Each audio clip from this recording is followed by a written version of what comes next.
ಪತ್ರಿಕೆಯನ್ನು ಅಭಿವ್ಯಕ್ತಿಗೊಳಿಸಬೇಕು ಎಂಬುದಾಗಿ ವಿದ್ವಾಂಸರಾಗಿರ್ತಕ್ಕಂಥ ಪ್ರೊಫೆಸರ್ ಮಧುಸೂದನ ಶಾಸ್ತ್ರಿ ಹಂಪಿಗೊಳಿ ಧಾರವಾಡದಿಂದ ಬಂದಿದ್ದಾರೆ. ಅವರು ಮಿಕ್ಕ ದಿನಗಳಲ್ಲೂ ಕೂಡ ನಮ್ಮೊಡನೆ ಭಾಗಿಯಾಗಿದ್ದಾರೆ. ಪೂರ್ವಭಾವಿಯಾಗಿಯೇ ಈ ಕಾರ್ಯಕ್ರಮಕ್ಕೆ ಅವರು ಬಂದಿದ್ದಾರೆ. ಅವರು ವಿಶೇಷವಾಗಿ ಶಾಸ್ತ್ರ ವಿಷಯಗಳು ಯಾವ ರೀತಿಯಾಗಿ ಪುರಾಣಗಳಲ್ಲಿ ಬರುತ್ತೆ ಅನ್ನೋ ವಿಷಯವನ್ನು ಕುರಿತು ನಮ್ಮೊಡನೆ ಹಂಚಿಕೊಂಡಿದ್ದಾರೆ. ಅದಕ್ಕೆ ಮುಂಚೆ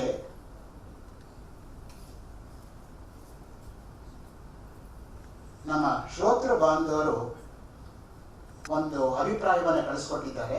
ಕಳಿಸಿರ್ತಕ್ಕಂಥವರು ನಾಗಭೂಷಣ್ ರಾವ್. ಅದನ್ನು ತಮ್ಮ ಮುಂದೆ ಪ್ರಸ್ತುತಪಡಿಸ್ತೀನಿ.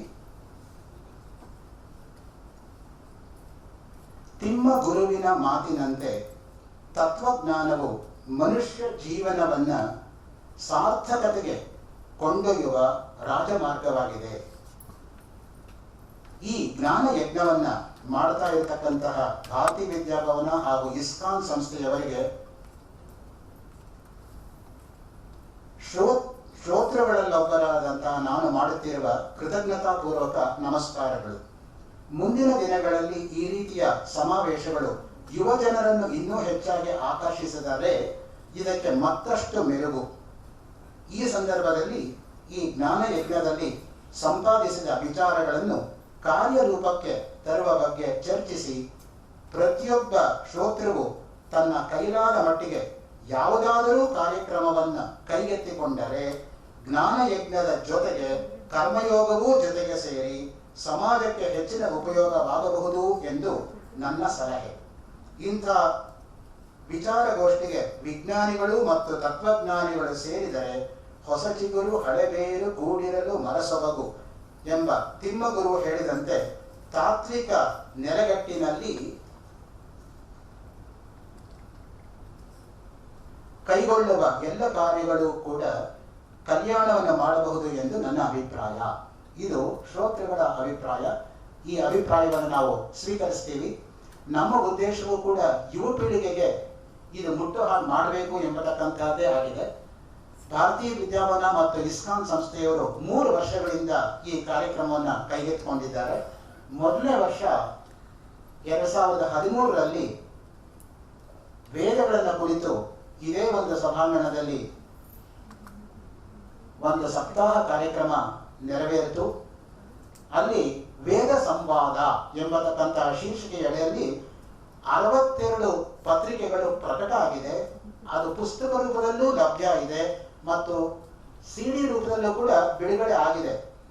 ಈ ಪುರಾಣಗಳ ಸಮಾವೇಶದ ಉದ್ಘಾಟನಾ ಸಮಾರಂಭದಂದು ಡಾಕ್ಟರ್ ರಾಮ ಜೋಯಿಸ್ ಅವರು ಅದನ್ನು ಬಿಡುಗಡೆ ಮಾಡಿದ್ದಾರೆ.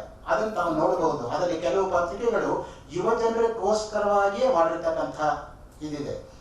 ಮತ್ತು ಹೋದ ವರ್ಷ ಉಪನಿಷತ್ತುಗಳ ಸಂದೇಶ ಎಂಬತಕ್ಕಂಥ ವಿಷಯವನ್ನು ಕುರಿತು 6 ದಿನಗಳ ಒಂದು ಉಪನ್ಯಾಸ ಕಾರ್ಯಕ್ರಮ ಇದೇ ಸಭಾಂಗಣದಲ್ಲಿ ನಡೆದಿತ್ತು. ಅಲ್ಲೂ ಕೂಡ 64 ವಿದ್ವಾಂಸರು ತಮ್ಮ ಲೇಖನಗಳನ್ನು ಪ್ರಸ್ತುತಪಡಿಸಿದ್ರು. ಆ CD ಆ DVD ಕೂಡ ರಿಲೀಸ್ ಆಗಿದೆ, ಅದು ಲಭ್ಯ ಇದೆ. ಜೊತೆಗೆ ಆ ಲೇಖನಗಳ ಸಂಗ್ರಹ ಎಂಬತಕ್ಕಂಥದ್ದು ನಾಳೆ ಸಮಾರೋಪದಲ್ಲಿ ಮಹಾಮಹೋಪಾಧ್ಯಾಯ 97 ವಸಂತಗಳನ್ನು ಕಂಡಿರ್ತಕ್ಕಂತಹ ಪ್ರೊಫೆಸರ್ KT ಪಾಂಡರಂಗಿಯವರ ಅಮೃತ ಹಸ್ತದಿಂದ ಬಿಡುಗಡೆ ಆಗಲಿದೆ. ಇದು ನಿಮ್ಮ ಅವಗಾಹನೆಗೆ ನಾನು ತರಕ್ಕೆ ಇಷ್ಟಪಡ್ತೀನಿ. ಮೂರನೇದಾಗಿ ಭಾರತೀಯ ವಿದ್ಯಾಭವನದಲ್ಲಿ 3 ವರ್ಷದಿಂದ 12 ವರ್ಷದ ಮಕ್ಕಳಿಗೆ ಭಗವದ್ಗೀತೆ, ವಿಷ್ಣು ಸಹಸ್ರನಾಮ, ಸುಪ್ರಸಿದ್ಧವಾಗಿರ್ತಕ್ಕಂತಹ ಸ್ತೋತ್ರಗಳ ಪಠಣ ವ್ಯಾಖ್ಯಾನ ಕಾರ್ಯಕ್ರಮವನ್ನು ನಡೆಸ್ಕೊಂಡು ಬರ್ತಾ ಇದ್ದಾರೆ. ಮತ್ತು ಇದಕ್ಕೆ ಹೆಚ್ಚೆಚ್ಚು ನಿಮ್ಮ ಮಕ್ಕಳನ್ನಾಗಲಿ ಮೊಮ್ಮಕ್ಕಳನ್ನಾಗಲಿ ಮರಿಮಕ್ಕಳನ್ನಾಗಲಿ ಸೇರಿಸಿದ್ರೆ ಆ ವಿಷಯದಲ್ಲೂ ಕೂಡ ನಿಮ್ಮ ಕೈ ಜೋಡಿಸಿದಂಗೆ ಆಗತ್ತೆ. ಭಾರತೀಯ ವಿದ್ಯಾಭವನ ಮತ್ತು ಇಸ್ಕಾನ್ ಸಂಸ್ಥೆಯೊಂದಿಗೆ ನಾವೆಲ್ಲರೂ ಕೂಡಿ ಆ ಕಾರ್ಯವನ್ನು ಮಾಡುವ ಹಾಗಾಗಲಿ ಎಂಬುದಾಗಿ ನಾನು ಆಶಿಸ್ತೀನಿ. ಋಗ್ವೇದ ಕೊನೆ ಮಂತ್ರ ಹೇಳೋದು ಅದೇನೆ, ಸಂಗಚ್ಛತ್ವಂ ಸಂವದತ್ವಂ ಸಂಭೋ ಮನಾಂಸಿ ಜಾನತ ಸಮಾನೀವ ಆಕೋತಿ ಸಮಾನ ಹೃದಯಾನಿವಃ ಸಮಾನಮಸ್ತು ವೋ ಮನೋ ಯಥಾವಸ್ಸು ಸಹವಸತಿ. ಸಂಗಚ್ಛತ್ವಂ ನಾವೆಲ್ಲರೂ ಒಟ್ಟಿಗೆ ಹೋಗೋ ಹಾಗಾಗಲಿ. ಸಂವದತ್ವಂ ನಮ್ಮಲ್ಲಿ ಭಿನ್ನಾಭಿಪ್ರಾಯಗಳು ಬರದೇ ಇರಲಿ. ಸಂಭೋ ಮನಾಂಸಿ ಜಾನತಾಂ ನಮ್ಮ ಮನಸ್ಸು ಏಕಾತ್ಮಕವಾಗಿ ಯಾವಾಗಲೂ ಸಂಚರಿಸಲಿ. ಸಮಾನ ಹೃದಯಾನಿವಹ ನಮ್ಮ ಹೃದಯಗಳು ಯಾವಾಗಲೂ ಕೂಡ ಒಬ್ಬರಿಗೊಬ್ಬರು ಸ್ಪಂದಿಸಿ ಒಳ್ಳೆ ಕಾರ್ಯವನ್ನು ಮಾಡೋ ಹಾಗಾಗಲಿ. ಇದು ಮುಖ್ಯವಾಗಿರ್ತಕ್ಕಂತಹ ವೇದದ ಸಂದೇಶ, ಇದೇ ಮುಖ್ಯವಾಗಿರ್ತಕ್ಕಂಥ ಉಪನಿಷತ್ ಸಂದೇಶ, ಅದೇ ಮುಖ್ಯವಾಗಿರ್ತಕ್ಕಂಥ ಪುರಾಣಗಳ ಸಂದೇಶ, ಅದೇ ಮುಖ್ಯವಾಗಿರುವ ರಾಮಾಯಣ ಮಹಾಭಾರತಗಳ ಸಂದೇಶ. ಆ ವಿಷಯವನ್ನು ಕುರಿತು ಬರೋ ವರ್ಷ ಇದೇ ಸಭಾಂಗಣದಲ್ಲಿ ಇದೇ ಇಸ್ಕಾನ್ ಸಂಸ್ಥೆ, ಇದೇ ಭಾರತೀಯ ವಿದ್ಯಾಭವನ ಕೈಗೊಳ್ತಾ ಇರ್ತಕ್ಕಂಥ ಮುಂದಿನ ಕಾರ್ಯಕ್ರಮಗಳು. ಅಲ್ಲಿ ನಿಮಗೆ ಸಮಗ್ರವಾಗಿರ್ತಕ್ಕಂತಹ ವ್ಯಕ್ತಿತ್ವ ಸಿಗತ್ತೆ. ಯುವ ಜನರಿಗೋಸ್ಕರ ಯಾವ ರೀತಿಯ ಕೆಲಸ ಮಾಡ್ತಾ ಇದ್ದಾರೆ. ಅಲ್ಲಿ ಬರೋ ವರ್ಷ ಒಂದು ಪೇಪರ್ ಇದೆ, ಬರೋ ವರ್ಷ ನೆನಪಿರಲಿ, ಒಂದು ಪೇಪರ್ ಇದೆ. ರಾಮಾಯಣದಲ್ಲಿ ಲವಕುಶರಂತಹ ಬಾಲಕರು ವಿಶ್ವಕ್ಕೆ ಕೊಟ್ಟಿರ್ತಕ್ಕಂಥ ಸಂದೇಶ ಏನು ಅಂತ. ಆ ಪೇಪರ್ ನೀವು ನೋಡಿದ್ರೆ ಅಲ್ಲಿ ಯುವಜನಕ್ಕೋಸ್ಕರ ಭಾರತೀಯ ವಿದ್ಯಾಭವನ ಇಸ್ಕಾನ್ ಏನ್ ಮಾಡ್ತಾ ಇದೆ ಅಂತ ಅರ್ಥ ಆಗುತ್ತೆ ನಮಗೆ. ಈ ರೀತಿಯಾಗಿ ಮುಖ್ಯವಾಗಿ ಇರತಕ್ಕಂತಹ ಈ ಉದ್ದೇಶವನ್ನು ಇಟ್ಟುಕೊಂಡು ಈ ಎರಡೂ ಸಂಸ್ಥೆಗಳು ಕೂಡ ಕೈ ಜೋಡಿಸಿ ಒಬ್ಬರಿಗೊಬ್ಬರು ಪೂರಕವಾಗಿ, ಒಬ್ಬರಿಗೊಬ್ಬರು ಪೋಷಕವಾಗಿ, ಒಬ್ಬರಿಗೊಬ್ಬರು ಸಹಾಯಕರಾಗಿ ಈ ಅದ್ಭುತವಾಗಿರ್ತಕ್ಕಂತಹ ಜ್ಞಾನ ಸತ್ರವನ್ನ ಕೈಗೊಂಡಿದ್ದಾರೆ. ಇದಕ್ಕೆ ಮತ್ತೂ ಹೆಚ್ಚು ನಿಮ್ಮ ಕಡೆಯಿಂದ ಒಂದು ಸಹಾಯ ಹಸ್ತವೂ ನಮಗೆ ದೊರಕಿದ್ರೆ ಇತೋಪಿ ಅತಿಶಯವಾಗಿ ಈ ಕೆಲಸವನ್ನು ನಾವು ಮಾಡಬಹುದಾಗತ್ತೆ ಎಂಬುದಾಗಿ ವಿನಮ್ರವಾಗಿ ವಿನಂತಿಸಿಕೊಂಡು, ಈಗ ಮುಂದಿನ ವಿದ್ವಾಂಸರಾಗಿರ್ತಕ್ಕಂತಹ ಪ್ರೊಫೆಸರ್ ಮಧುಸೂದನ ಶಾಸ್ತ್ರಿ ಹಂಪಿಹೊಳಿ ಅವರು ವೇದಿಕೆಗೆ ದಯಮಾಡಿಸಿ ಪುರಾಣಗಳಲ್ಲಿ ಇರತಕ್ಕಂತಹ ಶಾಸ್ತ್ರ ಪ್ರಕ್ರಿಯೆ ಏನು ಅನ್ನೋದನ್ನ ನಮಗೆ ತಿಳಿಯಪಡಿಸ್ತಾರೆ. ಪ್ರೊಫೆಸರ್ ಹಂಪಿಹೊಳಿಯವರು ಸರ್ವಶಾಸ್ತ್ರ ವಿಶಾರದರು. ಪಾರಂಪರಿಕವಾಗಿ ಅವರು ಎಲ್ಲ ಶಾಸ್ತ್ರಗಳನ್ನು ಕೂಡ ಗುರುಮುಖೇನ ಓದಿರ್ತಕ್ಕಂಥವರು. ಕೇವಲ ಭಾಷಾಂತರದಿಂದ ಓದಿದವರಲ್ಲ, ಭಾಷಾಂತರಗಳನ್ನು ಓದಿದ್ದಾರೆ.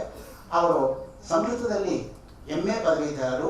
ವಿಶೇಷವಾಗಿ ನ್ಯಾಯ ಹಾಗೂ ವೇದಾಂತವನ್ನ ಪಂಡಿತ ಪ್ರಕಾಂಡ ಬಾಲಚಂದ್ರ ಶಾಸ್ತ್ರಿ ಜೋಶಿ ಅವರಿಂದ ಶಂಕರಾಚಾರ್ಯ ಪಾಠಶಾಲೆಯಲ್ಲಿ ಧಾರವಾಡದಲ್ಲಿ ಅಭ್ಯಾಸ ಮಾಡಿದ್ದಾರೆ. He retired as Sanskrit professor from Mahavidyalaya and is serving as Asthana Vidwan of Jagadguru Badari Shankaracharya Mahasamsthana. Badari Shankaracharya ಮಹಾಸಂಸ್ಥಾನಕ್ಕೆ ಅವರು ಆಸ್ಥಾನ ವಿದ್ವಾಂಸರು. ಇದು ಸಾಮಾನ್ಯವಾಗಿರ್ತಕ್ಕಂಥ ಜನಗಳಿಗೆ ಲಭ್ಯವಾಗ್ತಕ್ಕಂಥದ್ದೆಲ್ಲ ಊಹಿಸ್ಕೊಳ್ಳೋಕ್ಕೂ ಸಾಧ್ಯ ಇಲ್ಲ. ಆ ಆಸ್ಥಾನ ವಿದ್ವಾಂಸರಾಗಿರ್ತಕ್ಕಂಥವರು ಇವರಿಗೆ ಅನೇಕ ಪದವಿಗಳು ಹರಿಸ್ಕೊಂಡು ಬಂದಿದೆ. ವಿದ್ವದ್ ವಿಭೂಷಣ, ಜಗದ್ಗುರು ಬದರಿ ಶಂಕರಾಚಾರ್ಯ ಸಂಸ್ಥಾನ ಶ್ರೀ ವಿದ್ಯಾಪೀಠ ಅವರು ನೀಡಿರ್ತಕ್ಕಂಥದ್ದು. ಸದ್ವಿದ್ಯಾ ವಿಚಕ್ಷಣ, ಅದ್ವೈತ ಪ್ರಬೋಧಕ ಸಂಘ ಧಾರವಾಡದಿಂದ ನಡೆಸಿರ್ತಕ್ಕಂಥದ್ದು. ಅದ್ವೈತಾಮೃತ ಸುಧಾಕರ, ಅದ್ವೈತ ವಿದ್ಯಾಶ್ರಮ ಹುಬ್ಳಿಯಿಂದ ದೊರಕಿರ್ತಕ್ಕಂಥದ್ದು.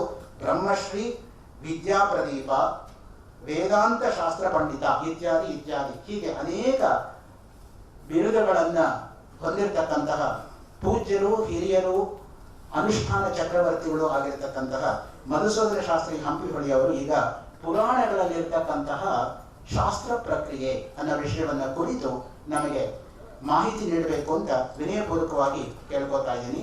ಒಂದೊಂದು ಶಾಸ್ತ್ರದ ಬಗ್ಗೆನೇ ಅರ್ಧ ಗಂಟೆ ಸಾಲಲ್ಲ.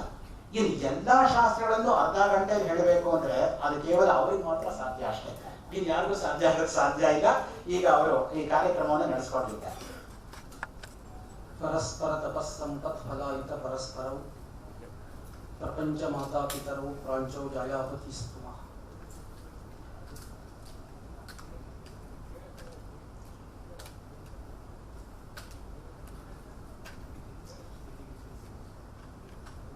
ಪುರಾಣಗಳಲ್ಲಿ ಶಾಸ್ತ್ರೀಯ ವಿಷಯಗಳು ಅನ್ನೋದು ನನ್ನ ವಿಷಯ.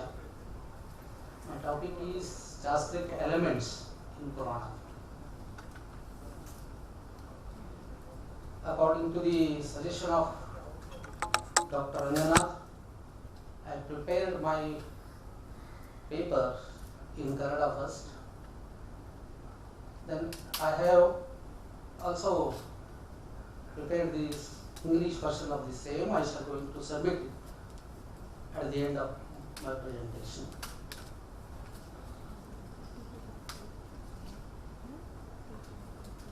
ಈಗ ತಮಗೆಲ್ಲ ತಿಳಿದಿರುವಂತೆ ಈಗ 3-4 ದಿವಸಗಳಿಂದ ನೀವು ಪುರಾಣಗಳ ಬಗ್ಗೆ ಕೇಳ್ತಾನೆ ಇದ್ದೀರಿ. ನಮ್ಮ ಭಾರತೀಯ ಸಂಸ್ಕೃತಿ ಹಾಗೂ ಸನಾತನ ಧರ್ಮದಲ್ಲಿ ಪುರಾಣಗಳಿಗೆ ಒಂದು ವಿಶಿಷ್ಟವಾದ ಸ್ಥಾನವಿದೆ. 14 ಭಾರತೀಯ ವಿದ್ಯೆಗಳು, ವಿದ್ಯಾಸ್ಥಾನಗಳು ಅಂತ ಅವುಗಳನ್ನು ಕರೀತಾರೆ. ಆ ವಿದ್ಯಾಸ್ಥಾನಗಳಲ್ಲಿ ಅದು ಪುರಾಣವನ್ನು ಮೊದಲನೇದಾಗಿ ಪರಿಗಣಿಸಿರುವುದು ಗಮನಾರ್ಹವಾಗಿದೆ. ಪುರಾಣ ನ್ಯಾಯಮೀಮಾಂಸಾ ಧರ್ಮಶಾಸ್ತ್ರಾಂಗ ಮಿಶ್ರಕಾಃ ವೇದಾಸ್ಥಾನಾನಿ ವಿದ್ಯಾನಾಂ ಧರ್ಮಸ್ಯ ಚ ಚತುರ್ದಶ. ಅದು ಛಂದಸ್ಸಿನ ಒಂದು ಇದಕ್ಕಾಗಿ ಮೊದಲು ಪುರಾಣವನ್ನು ಹೇಳಿರಬಹುದು ಅಂತ ಅನಿಸಿದ್ರೂ ಕೂಡ ಆ ವಿದ್ಯಾಸ್ಥಾನಗಳಲ್ಲಿ ಮೊದಲನೇದಾಗಿ ಪುರಾಣವನ್ನು ಪರಿಗಣಿಸಿದ್ದಾರೆ. ಇನ್ನು ಈ 4 ವೇದಗಳು, 6 ವೇದಾಂಗಗಳು, ಪುರಾಣ, ನ್ಯಾಯ, ಮೀಮಾಂಸಾ ಮತ್ತು ಧರ್ಮಶಾಸ್ತ್ರ, ಇವು ಒಟ್ಟು ನಮ್ಮ ಭಾರತೀಯ ವಿದ್ಯೆಗಳು 14. ಆ 14 ವಿದ್ಯೆಗಳಲ್ಲಿ ಜೊತೆಗೆ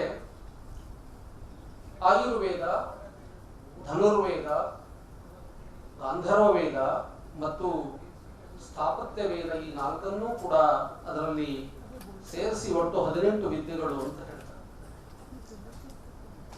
ಈ ಪುರಾಣಗಳ ಬಗ್ಗೆ ಉಲ್ಲೇಖ ನಮಗೆ ವೇದಕಾಲದಿಂದಲೂ ಸಿಗ್ತದೆ ಅಂತ ನಮ್ಮ ಗಣೇಶ್ ಅವರು ಮೊದಲನೇ ದಿವಸ ತಮ್ಮ ಆಶಯ ಭಾಷಣದಲ್ಲಿ ಹೇಳಿದ್ರು. ಋಗ್ವೇದದಲ್ಲಿಯೂ ಕೂಡ ಇದರ ಉಲ್ಲೇಖ ಇದೆ ಅಂತ ನನಗದು ಸಿಕ್ಕಿರಲಿಲ್ಲ, ಅವ್ರ ಮೊನ್ನೆ ಹೇಳಿದ್ರು. ಆದರೆ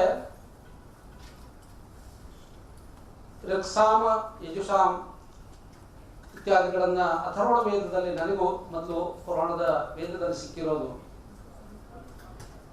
ಈ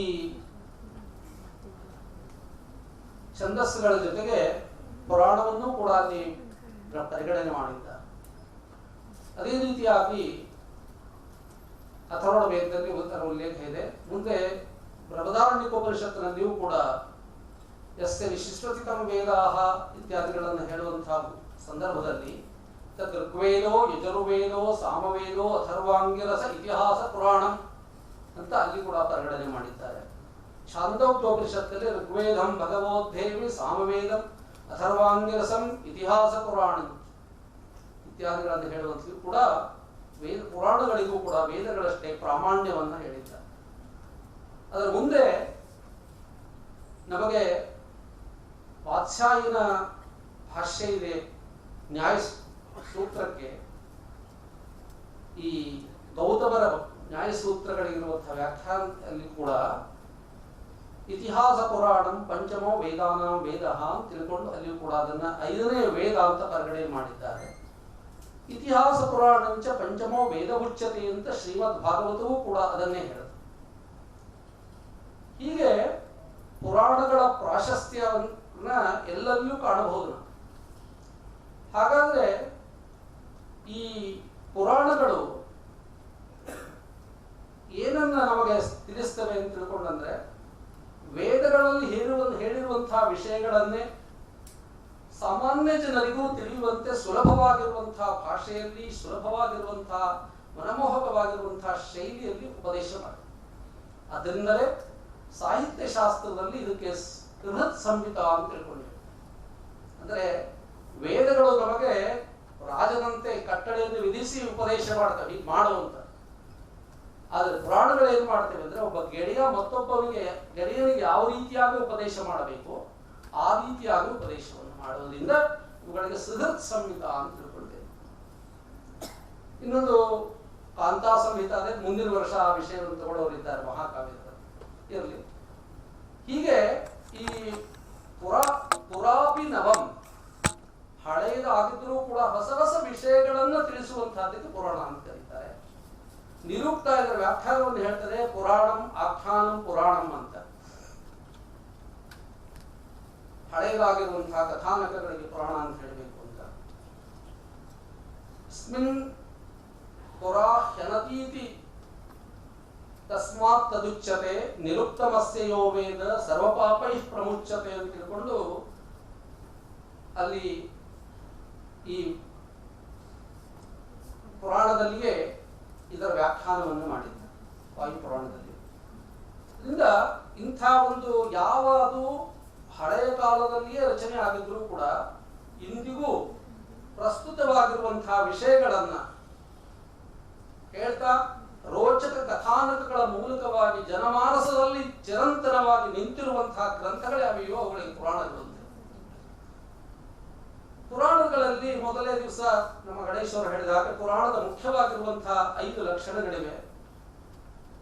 ಅಲ್ಲಿ ಸರ್ಗಶ್ಚ ಪ್ರತಿಸರ್ಗಶ್ಚ ವಂಶೋ ಮನ್ವಂತರಾಣಿ ಚ ವಂಶಾಂ ಚರಿತಂಚೈವ ಪುರಾಣಂ ಪಂಚಲಕ್ಷಣಂ ಅಂತ 5 ಲಕ್ಷಣಗಳನ್ನು ಹೇಳಿ. ಆ 5 ಲಕ್ಷಣಗಳನ್ನ ಅಂದರೆ ಸೃಷ್ಟಿ ಕ್ರಮ, ಆ ಸೃಷ್ಟಿಯನ್ನು ಉಪಸಂಹಾರ ಮಾಡುವಂತಹ ಕ್ರಮ, ಮತ್ತು ವಂಶ ಅಂತ ತಿಳ್ಕೊಂಡ್ರೆ ಅನೇಕ ಋಷಿಗಳ ಮನುಷ್ಯರ ಒಂದು ಸಂತತಿಯ ವರ್ಣನೆ, ಅದೇ ರೀತಿಯಾಗಿ ವಂಶಾನುಚರಿತ ವಂಶ ಮನ್ವಂತರಗಳು ಅಂದರೆ ಕಾಲಗಣನೆ, ಸೃಷ್ಟಿ ಕಾಲದಿಂದ ಹಿಡಿದುಕೊಂಡು ಕಾಲಗಣನೆ, ಆಮೇಲೆ ಅನಂತರದಲ್ಲಿ ವಂಶಾನುಚರಿತ ಅಂತ ತಿಳ್ಕೊಂಡ್ರೆ ಅದಕ್ಕೆ ರಾಜರು, ಮಹಾರಾಜರು, ಋಷಿಗಳು, ಮಹರ್ಷಿಗಳು, ಅವಧೂತರು ಅವರ ಚರಿತ್ರೆಯನ್ನು ತಿಳಿಸುವಂತಹದ್ದು. ಇವುಗಳನ್ನು ಹೇಳುವಂತಹ ಸಂದರ್ಭದಲ್ಲಿ ಪುರಾಣಗಳು ಅನೇಕ ಶಾಸ್ತ್ರೀಯ ವಿಷಯಗಳನ್ನು ನಿರೂಪಣೆ ಮಾಡುತ್ತವೆ. ಪುರಾಣಗಳಲ್ಲಿ ಇಲ್ಲದೇ ಇರುವಂತಹ ವಿಷಯಗಳೇ ಇಲ್ಲ. ಅಲ್ಲಿ ಜ್ಞಾನ ಇದೆ, ವಿಜ್ಞಾನ ಇದೆ, ಕಲೆ ಇದೆ, ಹೀಗೆ ಅನೇಕ ವಿದ್ಯೆಗಳ ಒಂದು ಸಮಾವೇಶವನ್ನು ನಾವು ಪುರಾಣಗಳಲ್ಲಿ ನೋಡ್ತೇವೆ. ಪುರಾಣಗಳ ಹೊರಟಿರುವುದು ಯಾವುದಕ್ಕೆ ಅಂತ ತಿಳ್ಕೊಂಡ್ರೆ ವೇದಗಳ ಅರ್ಥವನ್ನು ವಿಸ್ತಾರ ಮಾಡುವುದಕ್ಕಾಗಿ, ವೇದಗಳಲ್ಲಿ ಸಂಕ್ಷಿಪ್ತವಾಗಿರುವಂತಹ ಸೂತ್ರ ರೂಪದಲ್ಲಿರುವಂತಹ ವಿಷಯಗಳನ್ನ ವಿಸ್ತರಿಸಿ ಸಾಮಾನ್ಯ ಜನರಿಗೂ ಅವುಗಳ ಬೋಧವಾಗುವ ರೀತಿಯಲ್ಲಿ ಬೋಧನೆ ಮಾಡುವುದಕ್ಕಾಗಿ ಆ ಪುರಾಣಗಳು ಹೊರಟಿವೆ. ಅದರಿಂದ ಇತಿಹಾಸ ಪುರಾಣಗಳಿಂದಲೇ ನಾವು ವೇದಗಳ ಅರ್ಥವನ್ನ ವಿಸ್ತರಿಸಿಕೊಳ್ಬೇಕು. ಇತಿಹಾಸ ಪುರಾಣಾಭ್ಯಾಂ ವೇದಂ ಸಮುಪಬೃಂಹೇತ್ ಬಿಭೇತ್ ಕಲ್ಪಶ್ರುತಾತ್ ವೇದಃ ಮಾಮಯಂ ಪ್ರಹರೇದಿತಿ. ವೇದಗಳು ಅಲ್ಪಶ್ರುತರಾಗಿರುವಂಥವರು ಪುರಾಣಾದಿಗಳನ್ನ ಇತಿಹಾಸಗಳನ್ನ ಓದಿ ಅದನ್ನ ವೇದಗಳನ್ನು ಅರ್ಥೈಸಿಕೊಳ್ಳಿಕ್ಕೆ ಪ್ರಯತ್ನ ಮಾಡದೇ ಇರುವಂತಹ ವ್ಯಕ್ತಿಯನ್ನ ಕಂಡು ನೇರವಾಗಿ ಯಾವುದೋ ಅರ್ಥವನ್ನ ಮಾಡಿ ಅಪಾರ್ಥವನ್ನ ಮಾಡುವವನನ್ನು ಕಂಡು ವೇದಗಳು ಹೆದರ್ತವೆ. ವಿಭೇತ್ ಅಲ್ಪಶ್ರುತಾತ್ ವೇದಃ ಮಾಮಯಂ ಪ್ರಹರೇದಿತಿ. ನನ್ನ ನಿಜವಾದ ಅರ್ಥವನ್ನೇ ತಿಳಿಸ್ಲಿಕ್ಕೆ ಆಗ್ಲಿಕ್ಕಿಲ್ಲ ಅಂತ ಹೆದರ್ತವೆ. ಹೀಗೆ ಈ ವೇದಗಳು, ಪುರಾಣಗಳು ಅನೇಕ ಜ್ಞಾನ, ವಿಜ್ಞಾನ, ವಿದ್ಯಾ, ಕಲೆಗಳ ಒಂದು ಸಮಾವೇಶವಾಗಿರುವುದರಿಂದ ಇವು ವಿಶ್ವಕೋಶಗಳಂತಿವೆ. ಅವು ಮೊದಲೇ ದಿವಸ ವಿಕಿಪೀಡಿಯಾ ಅಂತ ಹೇಳಿದ್ರು. ಅದೇ ರೀತಿಯಾಗಿ ಈ ಪರ ಅಪರ ವಿದ್ಯೆಗಳು, ನೈತಿಕವಾಗಿರುವಂತಹ ವಿಷಯಗಳು, ರಾಜನೈತಿಕವಾಗಿರುವಂತಹ ವಿಷಯಗಳು, ಖಗೋಳ ಭೂಗೋಳ ಶಾಸ್ತ್ರೀಯ ವಿಷಯಗಳು ಇದರಲ್ಲಿ ಸಮಾವೇಶವಾಗಿದೆ. ಅದರ ಜೊತೆಗೆ ಧರ್ಮ, ಅರ್ಥ, ಕಾಮ, ಮೋಕ್ಷ ಅನ್ನುವಂತಹ ಚತುರ್ವಿಧ ಪುರುಷಾರ್ಥಕ್ಕೆ ಸಂಬಂಧಿಸಿರುವಂತಹ ಸಮಗ್ರ ವಿಷಯಗಳ ಒಂದು ಸಮಾವೇಶವನ್ನು ನಾವು ಪುರಾಣದಲ್ಲಿ ನೋಡ್ತೇವೆ.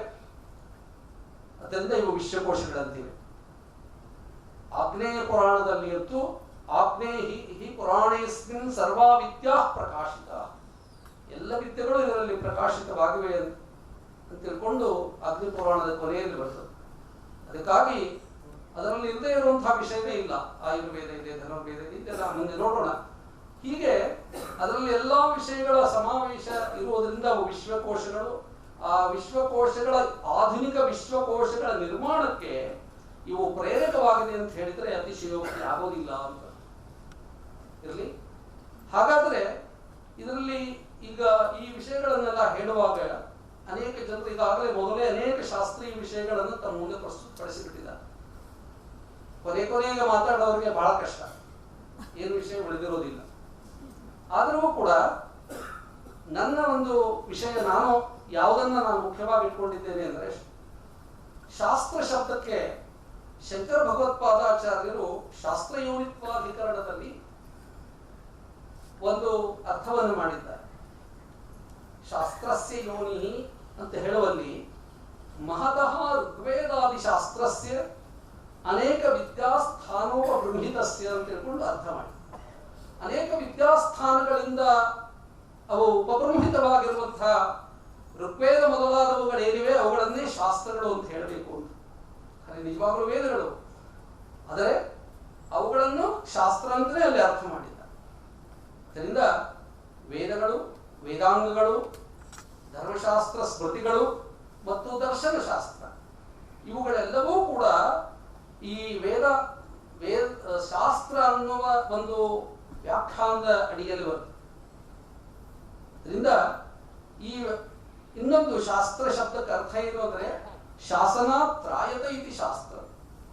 ಯಾವುದೂ ನಮಗೆ ಶಾಸನವನ್ನ ಮಾಡುವ ಮೂಲಕವಾಗಿ ಈಗ ಮಾಡಿರಿ, ಈಗ ಮಾಡದೇ ಇರಿ ಅಂತ ನಮಗೆ ಕಟ್ಟಳೆಯನ್ನು ವಿಧಿಸುವ ಮೂಲಕವಾಗಿ ನಮ್ಮನ್ನ ಸನ್ಮಾರ್ಗದಲ್ಲಿ ಮುನ್ನಡೆಸಿ ನಮ್ಮನ್ನ ಮೋಕ್ಷ ಮಾರ್ಗದ ಕಡೆಗೆ ಕರೆಕೊಂಡು ಹೋಗುವಂತಹ ಯಾವ್ಯಾವ ಇವುಗಳಿವೆಯೋ, ಗ್ರಂಥಗಳಿವೆಯೋ ಅವೆಲ್ಲಗಳು ಶಾಸ್ತ್ರಗಳು ಅಂತ ನಾವು ಹೇಳ್ಬೋದು.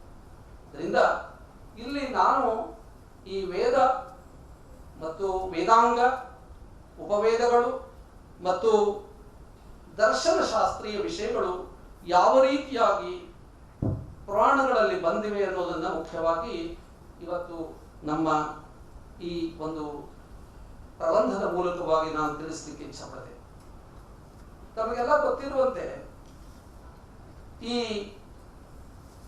ಪುರಾಣಗಳಲ್ಲಿ ಅನೇಕ ಕಡೆಗೆ ವೈದಿಕ ವಿಷಯಗಳಿವೆ. ಉದಾಹರಣೆಗೆ ವಿಷ್ಣು ಪುರಾಣದಲ್ಲಿ ಅಲ್ಲಿ ದ್ವಿತೀಯ ಪಾದದಲ್ಲಿ ಯಾಂಶ ತೃತೀಯ ಪಾದ ಅಲ್ಲಿ 4, 5, 6 ಅಧ್ಯಾಯಗಳು ವೇದಗಳ ಒಂದು ಸ್ವರೂಪವನ್ನು ನಿರೂಪಣೆ ಮಾಡಿ. 4ನೇ ಅಧ್ಯಾಯ ಋಗ್ವೇದದ ಸ್ವರೂಪವನ್ನ, ಅದರಲ್ಲಿ ಬರುವಂತಹ ಸೂಕ್ತಗಳು, ಸಂಖ್ಯೆ ಇತ್ಯಾದಿಗಳನ್ನೆಲ್ಲ ಅಲ್ಲಿ ನಿರೂಪಣೆ ಮಾಡ್ತವೆ, ಶಾಖೆಗಳನ್ನು ಹೇಳ್ತವೆ, ಯಾವ್ಯಾವ ಶಾಖೆಗಳಿದ್ವು ಅಂತ. ಅದೇ ರೀತಿಯಾಗಿ 5ನೇದು ಯಜುರ್ವೇದದ 2 ಭೇದಗಳಾಗಿರುವಂತಹ ಶುಕ್ಲ ಯಜುರ್ವೇದ ಮತ್ತು ಕೃಷ್ಣ ಯಜುರ್ವೇದದ ಒಂದು ವಿಭಾಗಗಳನ್ನ ಮತ್ತು ಅವುಗಳ ಶಾಖೋಪಶಾಖೆಗಳನ್ನ ವರ್ಣನೆ ಮಾಡ್ತವೆ. ಅದೇ ರೀತಿಯಾಗಿ ಈ ಅದರ ಮುಂದಿನ 5ನೇ ಅಧ್ಯಾಯದಲ್ಲಿ ಅಥರ್ವಣ ವೇದ ಮತ್ತು ಸಾಮವೇದದ ಶಾಖೋಪಶಾಖೆಗಳ ಬಗ್ಗೆ ಹೇಳಿ. ಒಂದು ಕಾಲದಲ್ಲಿ ಸಾಮವೇದಕ್ಕೆ 1000 ಶಾಖೆಗಳಿದ್ವು ಅಂತ ಉಲ್ಲೇಖ ಬರುತ್ತೆ. ಲುಪ್ತ ಆಗಿ ಒಂದು 3 ಉಳ್ಕೊಂಡಿರಲಿ. ಹೀಗೆ ಅವುಗಳ ಒಂದು ಪರಿಕಲ್ಪನೆ ನಮಗೆ ಕಂಡು ಬರ್ತದೆ. ಅದಲ್ಲದೆ ಅನೇಕ ವೈದಿಕ ಮಂತ್ರಗಳ ವಿವರಣೆ ಸಂಪೂರ್ಣವಾಗಿರುವಂತಹವರು ಈಗಾಗಲೇ ಹೇಳ್ತಾ ಇದ್ದಾರಲ್ಲ, ಪುರುಷ ಸೂಕ್ತ ಯಾವ ರೀತಿಯಾಗಿ ಪುರಾಣಗಳಲ್ಲಿ ಬಂದಿದೆ ಅಂತ. ಹಾಗೆ ವಿಷ್ಣು ಪುರಾಣ ಮತ್ತು ಶ್ರೀಮದ್ ಭಾಗವತ ಪುರಾಣದಲ್ಲಿ ಪುರುಷ ಸೂಕ್ತದ ಸಂಪೂರ್ಣವಾಗಿರುವಂತಹ ಒಂದು ವಿವರಣೆಯನ್ನು ನಾವು ಕಾಣ್ತೇವೆ.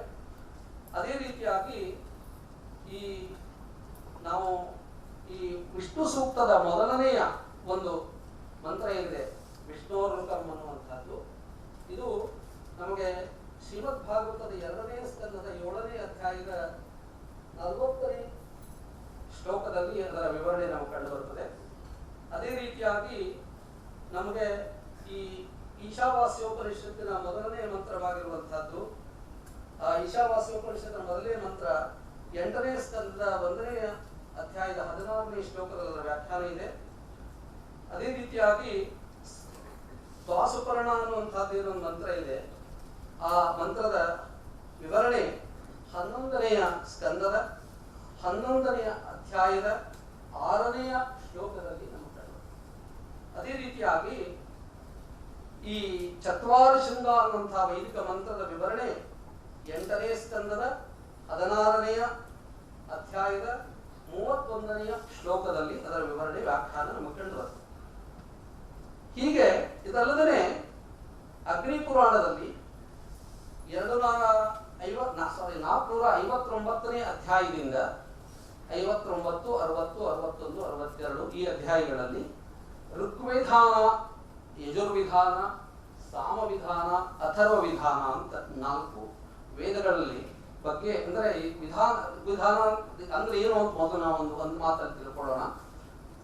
ವೇದ ಮಂತ್ರಗಳನ್ನು ನಾವು ಪಠಣ ಮಾಡ್ತೇವೆ, ಅಧ್ಯಯನ ಮಾಡಬೇಕಾದ್ರೆ ವಿದ್ವಾಂಸರು. ಆ ಮಂತ್ರಗಳ ವಿನಿಯೋಗ ಅಲ್ಲಲ್ಲಿ ಕರ್ಮಕಾಂಡಗಳಲ್ಲಿ ಆಗ್ತಾ ಇರ್ತದೆ. ಅದಲ್ಲದೆ ಕೆಲವು ವಿಶಿಷ್ಟವಾಗಿರುವಂತಹ ಕಾರ್ಯ ಸಾಧನೆಗಾಗಿ, ಮನುಷ್ಯರ ಇಷ್ಟಾರ್ಥ ಸಿದ್ಧಿಗಾಗಿ, ಮನುಷ್ಯರ ಸಂಕಷ್ಟ ಪರಿಹಾರಕ್ಕಾಗಿ, ಅಸಾಧ್ಯ ರೋಗಗಳ ನಿವೃತ್ತಿಗಾಗಿ ಕೆಲವು ವಿಶಿಷ್ಟ ಮಂತ್ರಗಳನ್ನು ಹೇಳಿದ್ದಾರೆ. ಆ ಮಂತ್ರಗಳು ಯಾವುವು, ಅವುಗಳನ್ನು ಹೇಗೆ ವಿನಿಯೋಗ ಮಾಡಬೇಕು, ಎಷ್ಟು ಮಂತ್ರಗಳ ಆವೃತ್ತಿ ಮಾಡಬೇಕು, ಯಾವ ಹವಿಸ್ದ್ರವ್ಯದಿಂದ ಹವಿಸ್ಸನ್ನು ಸಮರ್ಪಣೆ ಮಾಡಬೇಕು ಇತ್ಯಾದಿ ವಿವರಣೆಯನ್ನು ಹೇಳುವಂತಹ ಗ್ರಂಥಗಳಿಗೆ ವಿಧಾನ ಗ್ರಂಥಗಳು ಅಂತ ಹೇಳ್ತಾರೆ. ಹಾಗೆ ಋಗ್ವೇದದ ಮಂತ್ರಗಳ ಬಗ್ಗೆ ಹೇಳುವಂತಹದ್ದು ಋಗ್ವಿಧಾನ ಅಂತ, ಯಜುರ್ವೇದದ ಮಂತ್ರಗಳ ವಿನಿಯೋಗವನ್ನು ಹೇಳುವುದಕ್ಕೆ ಯಜುರ್ವಿಧಾನ, ಸಾಮವಿಧಾನ, ಅಥರ್ವ ವಿಧಾನ, ಈಗ ಅಲ್ಲಿ ಬರುವಂತಹ ಮಂತ್ರಗಳ ಬಗ್ಗೆ ಹೇಳುವಂತಹದ್ದು ನಮಗೆ ಅಗ್ನಿ ಪುರಾಣದಲ್ಲಿ ನಮಗೆ ಕಂಡು ಬರ್ತದೆ.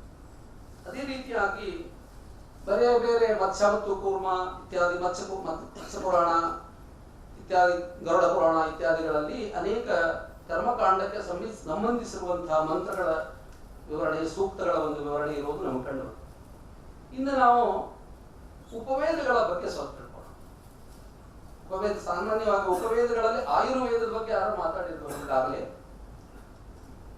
ಆದರೆ ವಿಷ್ಣು ಧರ್ಮೋತ್ತರ ಪುರಾಣದಲ್ಲಿ ಈ 4 ಉಪವೇದಗಳೇನಿವೆ, ಆಯುರ್ವೇದ, ಋಗ್ವೇದದ ಉಪವೇದ ಅಂತ, ಧನುರ್ವೇದ ಈ ಶಸ್ತ್ರಾಸ್ತ್ರ ವಿದ್ಯೆ ಏನಿದೆ ಅಲ್ಲ ಅದು ಯಜುರ್ವೇದದ ಉಪವೇದ, ಗಾಂಧರ್ವ ವೇದ ಅಥವಾ ಸಂಗೀತ ಶಾಸ್ತ್ರ ಅನ್ನೋದು ಸಾಮವೇದದ ಉಪವೇದ, ಸ್ಥಾಪತ್ಯ ವೇದ ಅಥವಾ ಈ ಎಲ್ಲ ತಂತ್ರ ಅಂದ್ರೆ ತಾಂತ್ರಿಕ ಅಂದ್ರೆ ಈ ಅಭಿಯಾಂತ್ರಿಕ ಮತ್ತು ತಾಂತ್ರಿಕ ಇವತ್ತೇನು ಟೆಕ್ನಾಲಜಿಕಲ್ ಅಥವಾ ಇವೇನೋ ಇಂಜಿನಿಯರಿಂಗ್ ಅಥವಾ ಆರ್ಕಿಟೆಕ್ಚರ್ ಇತ್ಯಾದಿಗಳೆಲ್ಲ ಏನು ಬರ್ತವೆಲ್ಲ ಅದಕ್ಕೆ ಸ್ಥಾಪತ್ಯ ವೇದ ಅಂತ ತಿಳ್ಕೊಂಡು ಏನು ಹೇಳ್ತಾರೆ. ಆ ಸ್ಥಾಪತ್ಯ ವೇದದ ವೇದ ಅಥರ್ವಣ ವೇದದ ಉಪವೇದ ಅಂತ. ಇವುಗಳ ಬಗ್ಗೆ ವಿಷ್ಣು ಧರ್ಮೋತ್ತರ ಪುರಾಣದಲ್ಲಿ ನಮಗೆ ಬಹಳ ವಿಶಿಷ್ಟವಾಗಿರುವಂತಹ ಒಂದು ವಿವರಣೆ ನಮಗೆ ಕಂಡು ಬರುತ್ತದೆ. ಗರುಡ ಪುರಾಣದಲ್ಲಿ ಸುಮಾರು 50 ಅಧ್ಯಾಯಗಳಲ್ಲಿ ಆಯುರ್ವೇದದ ವರ್ಣನೆ ಇದೆ. ಅದರ ಬಗ್ಗೆ ನಾನು ಹೆಚ್ಚಿಗೆ ಮಾತಾಡೋದಿಲ್ಲ. ಅದರಲ್ಲಿ ಅನೇಕ ವಿಶಿಷ್ಟವಾಗಿರುವಂತಹ ರೋಗಗಳ ನಿದಾನ, ಅಂದ್ರೆ ಯಾವ ರೀತಿಯ ರೋಗ ಲಕ್ಷಣಗಳನ್ನು ಕಂಡು ಅದು ಯಾವ ರೋಗ ಅಂತ ಕಂಡುಹಿಡಿಯುವುದಕ್ಕೆ ರೋಗ ನಿದಾನ ಅಂತ ತಿಳ್ಕೊಂಡು ಹೇಳ್ತಾರೆ. ಆಮೇಲೆ ಅದಕ್ಕೆ ಲೈನ್ ಆಫ್ ಟ್ರೀಟ್ಮೆಂಟ್, ಅಂದ್ರೆ ಅದಕ್ಕೆ ಯಾವ ರೀತಿಯಾದಂತಹ ಚಿಕಿತ್ಸಾ ವಿಧಾನವನ್ನು ಅನುಸರಣೆ ಮಾಡಬೇಕು, ಸಿಂಪ್ಟಮ್ಸ್ ಅಂಡ್ ಥೆರಪಿ ಎರಡೂ ನಮಗೆ ಅಲ್ಲಿ ಕಂಡು ಬರ್ತದೆ. ಅದಲ್ಲದೆ ಅಗ್ನಿ ಪುರಾಣದಲ್ಲಿಯೂ ಕೂಡ ನಮಗೆ ಆಯುರ್ವೇದದ ಬಗ್ಗೆ ಉಲ್ಲೇಖ ಇದೆ. ಅದರ ಬಗ್ಗೆ ನಾನು ಹೆಚ್ಚಿಗೆ ಹೇಳೋದಿಲ್ಲ. ಆದರೆ ಆ ಆಯುರ್ವೇದದ ಇನ್ನೊಂದು ಭಾಗವಾಗಿರುವಂತಹ variant of Ayurveda, that is veterinary science, what you call pashu chikitsa, ಅದರ ಬಗ್ಗೆ ನಮಗೆ ಸಾಕಷ್ಟು ಮಾಹಿತಿ ನಮಗಲ್ಲಿ ಸಿಗ್ತದೆ. ಒಂದು ಅಗ್ನಿ ಮತ್ತು ಗರುಡ ಪುರಾಣದಲ್ಲಿಯೂ ಸಿಗುತ್ತೆ. ಅಲ್ಲಿ ಅಗ್ನಿ ಪುರಾಣದಲ್ಲಿ ಗಜಾಯುರ್ವೇದ, ಅಶ್ವಾಯುರ್ವೇದ ಮತ್ತು ಗವಾಯುರ್ವೇದ, ಗಜಾಯುರ್ವೇದ, ಅಶ್ವಾಯುರ್ವೇದ, ಗವಾಯುರ್ವೇದ ಅಂತ, ಅಂದ್ರೆ ಒಂದೊಂದು ಶಾಸ್ತ್ರವನ್ನು ಒಬ್ಬೊಬ್ಬರು ಕಂಡುಕೊಂಡಿದ್ದಾರೆ. ನಮ್ಮಲ್ಲಿ ಪಾದಕಾಪ್ಯ ಅನ್ನುವಂತಹ ಒಬ್ಬ ಋಷಿ ಆನೆಗಳಿಗೆ ರೋಗ ಬಂದ್ರೆ ಏನು ಮಾಡಬೇಕು, ಅದರ ಚಿಕಿತ್ಸೆ ಏನು, ಅದರ ಲಕ್ಷಣಗಳೇನು, ರೋಗದ ಲಕ್ಷಣಗಳೇನು ಅನ್ನೋದನ್ನೇ ಹೇಳಿದ್ದಾರೆ. ಆ ಪಾಲಕಾಪ್ಯನ ಒಂದು ಇದನ್ನ ನಾವು ಅಲ್ಲಿ ಕಾಣ್ತೀವಿ. ಆಮೇಲೆ ಶಾಲಿಹೋತ್ರ ಅನ್ನುವ ಅಶ್ವಾಯುರ್ವೇದವನ್ನು ಕಂಡುಹಿಡಿದಿದ್ದಾನೆ. ಅಶ್ವದ ಚಿಕಿತ್ಸೆ ಹಾಗೆ, ಅದರ ರೋಗಗಳೇನು, ಅದರ ರೋಗ ಲಕ್ಷಣಗಳೇನು ಅಂತ. ಮೂರನೇದಾಗಿ ಧನ್ವಂತರಿ ಅಲ್ಲಿ ಗವಾಯುರ್ವೇದವನ್ನು ಹೇಳಿದ್ದಾನೆ. ಅಂದ್ರೆ ಗೋವುಗಳಿಗೆ ಯಾವ ರೋಗ ಬಂದ್ರೆ ಅದಕ್ಕೆ ಲಕ್ಷಣಗಳೇನು, ಅದರ ಚಿಕಿತ್ಸಾ ವಿಧಾನ ಏನು ಅನ್ನುವಂಥದ್ದನ್ನು ಹೇಳ್ತಾರೆ. ಹೀಗೆ ಅದಲ್ಲದೆ ಆ ಇಷ್ಟೇ ಕೇವಲ ಬರೇ ಮೆಡಿಸಿನಲ್ ಇದನ್ನ ಮಾತ್ರ ಟ್ರೀಟ್ಮೆಂಟ್ ಮಾತ್ರ ಹೇಳಿಲ್ಲ, ಮಂತ್ರದ ಮೂಲಕವಾಗಿಯೂ ಕೂಡ ಶಾಂತಿಗಳನ್ನು ಮಾಡುವ ಮೂಲಕವಾಗಿಯೂ ಕೆಲವು ರೋಗಗಳನ್ನು ನಿವೃತ್ತಿ ಮಾಡಬಹುದು ಅನ್ನೋದನ್ನ ಅಲ್ಲಿ ತೋರಿಸಿದ್ದಾರೆ.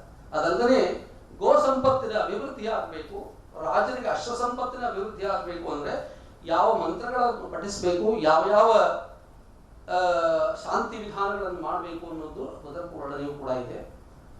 ವಿಷ್ಣು ಧರ್ಮೋತ್ತರ ಪುರಾಣದಲ್ಲಿ ಧನುರ್ವೇದದ ಸುಮಾರು ಇನ್ನೂ ಅನೇಕ ಅಧ್ಯಾಯಗಳಲ್ಲಿ ನಮಗೆ ಕಂಡು ಬರುತ್ತದೆ.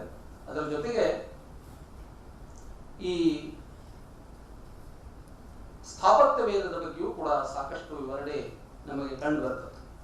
ಈಗ ಇದಲ್ಲದೆ ವೇದಾಂಗಗಳು, ಈಗಾಗಲೇ ವೇದಾಂಗಗಳ ಬಗ್ಗೆ, ವ್ಯಾಕರಣದ ಬಗ್ಗೆ ಮಾತನಾಡಿದ್ದಾರೆ ಅಂದ್ಕೊಂಡಿದ್ದೇನೆ. ಅದು ಒಂದು ವೇದಾಂಗ, ಅದು ಪುರಾಣಗಳಲ್ಲಿ ಅಥವಾ ಈ ಮುಂದೆ ಮಾತಾಡೋರು ಯಾರೋ ಇದ್ರು ಕಾಣುತ್ತೆ ವ್ಯಾಕರಣದಲ್ಲಿ, ಅದೇ ಇದ್ದಾರೆ. ಅದರಿಂದ ಅದರ ಬಗ್ಗೆ ನಾನು ಹೆಚ್ಚಿಗೆ ಹೇಳೋದಿಲ್ಲ. ನಮಗೆ ನಾರದ, ಗರುಡ ಮತ್ತು ಅಗ್ನಿ ಪುರಾಣಗಳಲ್ಲಿ ನಮಗೆ ವ್ಯಾಕರಣದ ಉಲ್ಲೇಖ ಕಂಡುಬರ್ತದೆ, ಅಂದರೆ ವ್ಯಾಕರಣ ಶಾಸ್ತ್ರದ ಉಲ್ಲೇಖ ಕಂಡುಬರ್ತದೆ. ವೇದಾಂಗಗಳಲ್ಲಿ ನಮಗೆ ಶಿಕ್ಷಾ ಬಗ್ಗೆಯೂ ಕೂಡ ನಾರದ ಪುರಾಣದಲ್ಲಿ ಸುಮಾರು ಸಾಕಷ್ಟು ಶ್ಲೋಕಗಳು, 300 ಶ್ಲೋಕಗಳು ಅದರ ಬಗ್ಗೆ ಕಂಡು ಬರ್ತದೆ. ಛಂದಶಾಸ್ತ್ರದ ಬಗ್ಗೆ ನಮಗೆ ಗರುಡ ಮತ್ತು ಅಗ್ನಿ ನಾರದ ಪುರಾಣದಲ್ಲಿ ನಮಗೆ ಅನೇಕ, ಅಂದರೆ ಛಂದಶಾಸ್ತ್ರ ಅಂದ್ರೆ ಮೀಟರ್, ಈಗ ಅನುಷ್ಠುಪ್ ಛಂದಸ್ಸು, ಗಾಯತ್ರಿ ಛಂದಸ್ಸು ಇತ್ಯಾದಿಗಳ ವರ್ಣನೆ ಮಾಡುವಂತಹದ್ದು. ವೈದಿಕ ಛಂದಸ್ಸುಗಳ ಬಗ್ಗೆಯೂ ಇದೆ, ಕಾವ್ಯ ಛಂದಸ್ಸುಗಳ ಬಗ್ಗೆಯೂ ವಿವರಣೆ ಇದೆ. ಆ ಛಂದಶಾಸ್ತ್ರದ್ದಾಯ್ತು. ಶಿಕ್ಷಾಶಾಸ್ತ್ರದ ಬಗ್ಗೆಯೂ ಇದೆ. ಆಮೇಲೆ ಜ್ಯೋತಿಷ್ಯ ಶಾಸ್ತ್ರದ್ದು ನಾರದ ಪುರಾಣದಲ್ಲಿ ನಮಗೆ ತ್ರಿಸ್ಕಂಧ ಜ್ಯೋತಿಷ್ಯದ ಹೋರಾ ಸಂಹಿತ ಮತ್ತು ಸಿದ್ಧಾಂತ ಅಂತ ಏನಿದೆ, ಆ ಜ್ಯೋತಿಷ್ಶಾಸ್ತ್ರದ ಒಂದು ಇವುಗಳು ನಮಗೆ ಸಿದ್ಧಾಂತದ ಪ್ರಕ್ರಿಯೆಗಳು ಕೂಡ ಅಲ್ಲಿ ವಿವರಣೆಯಾಗಿವೆ. ಅದರ ಬಗ್ಗೆಯೂ ಸ್ವತಂತ್ರವಾಗಿ ಒಬ್ಬರು ಈಗಾಗಲೇ ಮಾತನಾಡಿರೋದ್ರೆ ಅದರ ಬಗ್ಗೆ ನಾನು ಹೆಚ್ಚಿಗೆ ಹೇಳೋದಿಲ್ಲ. ಅದಲ್ಲದೆ ಕಲ್ಪಸೂತ್ರಗಳ ಬಗ್ಗೆ ಮತ್ಸ್ಯ ಮತ್ತು ಕೂರ್ಮ ಇತ್ಯಾದಿ, ಕೊರಡ ಇತ್ಯಾದಿ ಪುರಾಣಗಳಲ್ಲಿ ನಮಗೆ ಶ್ರೌತ ಸೂತ್ರ, ಕಲ್ಪಸೂತ್ರಗಳ ಬಗ್ಗೆ ಸ್ವಲ್ಪ ಮಾಹಿತಿ ನಮಗೆ ಉಪಲಬ್ಧ ಇದೆ. ಆಮೇಲೆ ನಿರುಕ್ತದ ಬಗ್ಗೆ ಅಷ್ಟೇನು ಇಲ್ಲ, ಆದರೆ ನಮಗೆ ಒಂದು ಅಧ್ಯಾಯದಲ್ಲಿ ಕೆಲವು ಶ್ಲೋಕಗಳು ನಾರದ ಪುರಾಣದಲ್ಲಿ ಮಾತ್ರ ಕಂಡುಬರ್ತವೆ. ಇದು ನಾವು ವೇದಾಂಗಗಳ ಬಗ್ಗೆ ತಿಳ್ಕೊಳ್ಬೇಕಾಗಿರುವಂತಹ ವಿಷಯ ಆಯಿತು. ಇನ್ನ ನಾವು ಮುಖ್ಯವಾಗಿ ತಿಳ್ಕೊಳ್ಬೇಕಾಗಿರುವಂತಹದ್ದು ದರ್ಶನಶಾಸ್ತ್ರ. ದರ್ಶನಶಾಸ್ತ್ರ ಅಂದ್ರೆ ದೃಶ್ಯತೆ ಅನೇರೇತಿ ದರ್ಶನಂ, ಅಂದ್ರೆ ಯಾವುದರ ಮೂಲಕವಾಗಿ ನಾವು ಅನೇಕ ತತ್ವಗಳನ್ನ ತಿಳ್ಕೊಳ್ತೇವೆ, ಅವುಗಳೆಲ್ಲ ದರ್ಶನಗಳು ಅಂತ ಕರೀತಾರೆ. ಅದರಲ್ಲಿ ಮುಖ್ಯವಾಗಿ ನಮಗೆ ಸಾಂಖ್ಯ, ಯೋಗ, ನ್ಯಾಯ, ವೈಶೇಷಿಕ, ಪೂರ್ವ ಮೀಮಾಂಸ ಮತ್ತು ಉತ್ತರ ಮೀಮಾಂಸ ಅಥವಾ ವೇದಾಂತ, ಈ ರೀತಿಯಾಗಿ 6 ದರ್ಶನಗಳು ನಮಗೆ, ಇವು ಆಸ್ತಿಕ ದರ್ಶನಗಳು ಅಂತ ನಾವು ಕರಿತೇವೆ. ಇವುಗಳನ್ನೇ ಸಾಮಾನ್ಯವಾಗಿ ಶಾಸ್ತ್ರಗಳು ಅಂತ ನಾವು ವ್ಯವಹಾರ ಮಾಡ್ತೇವೆ. ಅದರಲ್ಲಿ ನಮಗೆ ಈ ಸಾಂಖ್ಯ ದರ್ಶನದ ಬಗ್ಗೆ ನಮಗೆ ಬ್ರಹ್ಮ ಪುರಾಣದಲ್ಲಿ ಸುಮಾರು 10 ಅಧ್ಯಾಯಗಳಲ್ಲಿ, ಅಂದರೆ 235ರಿಂದ 254ನೇ ಅಧ್ಯಾಯದವರೆಗೆ ಸಾಂಖ್ಯಶಾಸ್ತ್ರದ ವಿವರಣೆ ಕಂಡುಬರುತ್ತದೆ. ಅಲ್ಲಿ ಕರಾಳ ಜನಕ ಮತ್ತು ವಸಿಷ್ಠರ ಸಂವಾದ ರೂಪದಲ್ಲಿ ಇದು ಪ್ರಸ್ತುತವಾಗಿದೆ. ಅದಲ್ಲದೆ ನಮಗೆ ಶ್ರೀಮದ್ ಭಾಗವತ ಮಹಾಪುರಾಣದಲ್ಲಿ ಕಪಿಲೋಪದೇಶದಲ್ಲಿ ಸಾಮಾನ್ಯ 3ನೇ ಸ್ಕಂದದ 10 ಅಧ್ಯಾಯಗಳಲ್ಲಿ ಆ ಉಪದೇಶ ಇದೆ. ಅಲ್ಲಿ ಸೇಶ್ವರ ಸಾಂಖ್ಯದ ಒಂದು ವಿವರಣೆ ನಮ್ಗೆ ಕಂಡು ಬರ್ತದೆ.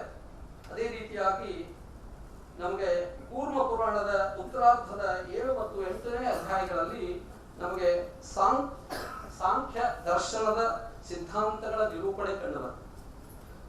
ಶ್ರೀಮದ್ ಭಾಗವತದ ಒಂದು 11ನೇ ಸ್ಕಂದದ 22ನೇ ಅಧ್ಯಾಯದ 5-6 ಶ್ಲೋಕಗಳಲ್ಲಿ ಸಂಕ್ಷಿಪ್ತವಾಗಿ 24 ತತ್ವಗಳೇನಿವೆ ಅವುಗಳ ವಿವರಣೆ ನಮಗೆ ಕಂಡು. ಈ ಸತ್ವ ರಜಸ್ತಮೋ ಗುಣಗಳ ಸಾಮ್ಯಾವಸ್ಥೆಯನ್ನೇ ಪ್ರಕೃತಿ ಅಂತ ಸಾಂಖ್ಯ ಸಿದ್ಧಾಂತ ಹೇಳ್ತದೆ. ಅದೇ ವಿವರಣೆಯಲ್ಲಿ ಕೂಡ ಹೇಳಿದ್ದಾರೆ. ಪ್ರಕೃತೇರ್ ಮಹಾನ್ ಮಹತೋ ಅಹಂಕಾರ ಇತ್ಯಾದಿ ಏನು ನಾವು ಸಾಂಖ್ಯ ದರ್ಶನದಲ್ಲಿ ಅವುಗಳ ತತ್ವಗಳನ್ನು ನೋಡ್ತೇವೆ. ಪ್ರಕೃತಿ, ಮಹತ್ತತ್ವ, ಅಹಂಕಾರ, ಪಂಚ ತನ್ಮಾತ್ರಗಳು, ಪಂಚ ಮಹಾಭೂತಗಳು, ಪಂಚ ಕರ್ಮೇಂದ್ರಿಯಗಳು, ಪಂಚ ಜ್ಞಾನೇಂದ್ರಿಯಗಳು, ಮನಸ್ಸು, ಈ ರೀತಿಯಾಗಿ ಒಟ್ಟು 24 ತತ್ವಗಳ ವಿವೇಚನೆಯನ್ನು ನಾವು ಆ 11ನೇ ಸ್ಕಂದದಲ್ಲಿ ನೋಡ್ತೇವೆ. ಅದೇ ರೀತಿಯಾಗಿ ಕೂರ್ಮ ಪುರಾಣದಲ್ಲಿಯೂ ಕೂಡ ಈ ಒಂದು ವಿವರಣೆಯನ್ನು ನಾವು ಸ್ಪಷ್ಟವಾಗಿ ಈ ಸಾಮ್ಯಾವಸ್ಥೆಗೆ ಪ್ರಕೃತಿ ಅಂತ ಹೇಳಬೇಕು. ಆ ಸಾಮ್ಯಾವಸ್ಥೆಯ ಪ್ರಕೃತಿಗೆ ಪ್ರಧಾನ ಅಂತಲೂ ಕೂಡ ಹೆಸರು, ಅದಕ್ಕೆ ಅವ್ಯಕ್ತ ಅಂತಲೂ ಹೇಳ್ತಾರೆ. ಮತ್ತು ಮನೋಬುದ್ಧಿ ಅಹಂಕಾರ ಇತ್ಯಾದಿಗಳನ್ನ ಹೇಳ್ತಾ ಮನಸ್ಸು, ಬುದ್ಧಿ, ಅಹಂಕಾರ ಮತ್ತು ಖಾಲಿಲಾನಿ, ಖಾಲಿನ ಅಗ್ನಿ, ಜಲಾನಿಚ ಅಂತ ಪಂಚಮಹಾಭೂತಗಳನ್ನ ಅಲ್ಲಿ ಹೇಳ್ತಾರೆ. ಅದ್ರ ಜೊತೆಗೆ ಶ್ರೋತ್ರಂ ಚಕ್ಷುಷಿ ಜಿಹ್ವಾ ಘ್ರಾಣಂಚೈವಾತ್ರ ಪಂಚಮಂ ಅಂತ ಪಂಚ ಜ್ಞಾನೇಂದ್ರಗಳ ಬಗ್ಗೆ ಹೇಳ್ತಾರೆ. ಚಕ್ಷುರೇಂದ್ರಿಯ ಕಣ್ಣು, ಶ್ರವಣೇಂದ್ರಿಯ ಕಿವಿ ಇತ್ಯಾದಿ, ಘ್ರಾಣೇಂದ್ರಿಯ ಮತ್ತು ವಾಸನೆಯನ್ನು ನೋಡುವಂತಹದ್ದು, ಸ್ಪರ್ಶೇಂದ್ರಿಯ ತ್ವಗೇಂದ್ರಿಯ, ಜಿಹ್ವಾ ರಸನೇಂದ್ರಿಯ ರಸವನ್ನು ನೋಡುವಂತಹದ್ದು ಇವುಗಳು. ಅದೇ ರೀತಿಯಾಗಿ ಪಾಯು ಉಪಸ್ಥ ಪಾದೌ ಕರೌ ಇತ್ಯಾದಿಗಳನ್ನು ಹೇಳಬೇಕಿದ್ರೆ ಈ ಪಾಯು ಉಪಸ್ಥ ಏನೋ ವಾಕ್ಪಾಣಿ ಪಾಲಿ ಪಾಯು ಉಪಸ್ಥ ಅನ್ನುವಂತಹ 5 ಕರ್ಮೇಂದ್ರಗಳ ಬಗ್ಗೆ ಹೇಳ್ತಾರೆ. ಅವುಗಳ ಒಂದೊಂದರಿಂದ ಕೈಯಿಂದ ತೆಗೆದುಕೊಳ್ಳುವಂತಹ ಕ್ರಿಯೆಯನ್ನ, ಕಾಲಿನ ನಡೆಯುವಂತಹ ಕ್ರಿಯೆಯನ್ನ, ವಾಕ್ ಅನ್ನುವಂತಹದ್ರ ಮೂಲಕವಾಗಿ ವಾಗೇಂದ್ರಿಯದ ಮೂಲಕವಾಗಿ ಮಾತನಾಡುವುದನ್ನ, ಆಮೇಲೆ ಉತ್ಸರ್ಗ ಮಲ ವಿಸರ್ಜನೆಯನ್ನು ಮಾಡುವಂತಹದ್ದು ಜನನೇಂದ್ರಿಯ, ಅವುಗಳ ಮೂಲಕವಾಗಿ ಸಂತಾನ ಉತ್ಪತ್ತಿಯನ್ನು ಮಾಡುವಂತಹದ್ದು ಇವು ಕರ್ಮೇಂದ್ರಿಯಗಳು. ಇವುಗಳನ್ನು ಕೂಡ ಅಲ್ಲಿ ವಿಷಯಗಳು, ಅವುಗಳು ಏನೇನು ಮಾಡ್ತವೆ ಅನ್ನೋ ಕರ್ಮಗಳನ್ನು ಕೂಡ ಅಲ್ಲಿ ವಿಶೇಷವಾಗಿ ವರ್ಣನೆ ಮಾಡಿದ್ದಾರೆ.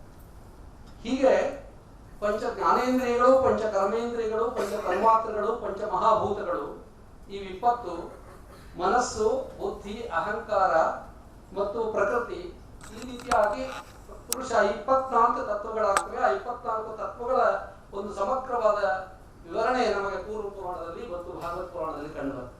ಈಗ ನಾನು ಯೋಗದ ಬಗ್ಗೆ ಹೋಗ್ತೀನಿ. ಅದರ ಯೋಗದ ಬಗ್ಗೆ ಯಾರೋ ಈಗ ಮೊದಲೇ ಮಾತಾಡಿರ್ಬೋದು, ಇನ್ನೇನು ಮಾತಾಡೋರಿದ್ದಾರೋ ಗೊತ್ತಿಲ್ಲ. ಪುರಾಣ ಅದರಿಂದ ಅದನ್ನು ಸ್ವಲ್ಪ ಹೇಳಿದ ತಪ್ಪಿಲ್ಲ ಅನ್ಕೊಂಡಿದ್ದೆ. ಈಗ ನಮಗೆ ಯೋಗ ದರ್ಶನದ ವಿಷಯಗಳು ಸಾಮಾನ್ಯ ಎಲ್ಲಾ ಪುರಾಣಗಳಲ್ಲಿ ಕಂಡುಬರ್ತದೆ. ಆದರೆ ನಮಗೆ ವಿಶೇಷವಾಗಿ ಗಮನಿಸಿರೋದು, ನಮಗೆ ಈ ಯೋಗದ ಒಂದು ಪರಿಕಲ್ಪನೆ ಇರೋದು ಬೇರೆ ಬೇರೆ ಪುರಾಣಗಳಲ್ಲಿ. ನಮಗೆ ಲಿಂಗ ಪುರಾಣದಲ್ಲಿ ಸುಮಾರು ಅಧ್ಯಾಯಗಳಲ್ಲಿ ಅದು ಇದೆ ಅಂತ ಹೇಳ್ತಾರೆ.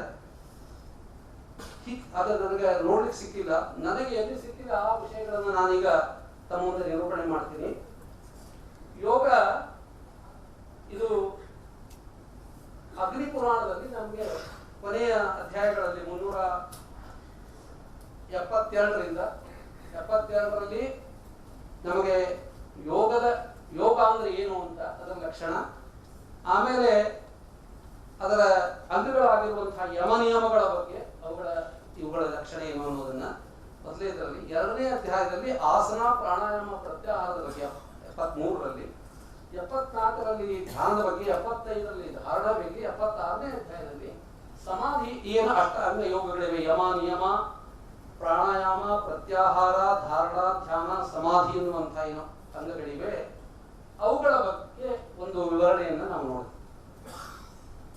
ಅಲ್ಲಿ ಅವರು ಸಂಸಾರ ತಾಪಮುಕ್ತ್ಯರ್ಥಂ, ಈ ಸಂಸಾರದ ತಾಪತ್ರಯಗಳನ್ನು ಮುಕ್ತ ಮಾಡಲಿಕ್ಕೆ ವಕ್ಷ್ಯಾಂ ಅಷ್ಟಾಂಗ ಯೋಗಕಂ ಅಂತ ಪ್ರಾರಂಭ ಆಗ್ತದೆ. ನಾನು ಈ ಅಷ್ಟಾಂಗ ಯೋಗಗಳನ್ನ ನಾನು ಹೇಳಿ ಪ್ರಾರಂಭ ಮಾಡ್ತೇನೆ. ಯಾಕೆಂದ್ರೆ ಈ ಯೋಗಾಭ್ಯಾಸದಿಂದ ಸಂಸಾರದ ತಾಪತ್ರಯಗಳ ನಿವೃತ್ತಿ ಆಗ್ತದೆ ಅಂತ. ಬ್ರಹ್ಮ ಪ್ರಕಾಶಕಂ ಜ್ಞಾನಂ ಯೋಗಸ್ವೇಕಚಿತ್ತತ, ಇದು ಬ್ರಹ್ಮವನ್ನ ಪ್ರಕಾಶನಗೊಳಿಸುವಂತಹದ್ದು. ಅದಕ್ಕೆ ಬೇಕಾಗುವಂತಹ ಏಕಾಗ್ರತೆಯನ್ನ ಯೋಗದಿಂದ ತಂದುಕೊಳ್ಬಹುದು ಅನ್ನುವಂತಹದ್ದು. ಚಿತ್ತವೃತ್ತಿ ನಿರೋಧಶ್ಚ ಜೀವ ಬ್ರಹ್ಮಾತ್ಮನಃ ಪರ. ಯೋಗ ಚಿತ್ತವೃತ್ತಿ ನಿರೋಧ ಅಂತಾನೆ ಪಾತಂಜಲಿ ಯೋಗ ಸೂತ್ರ ಇರೋದು.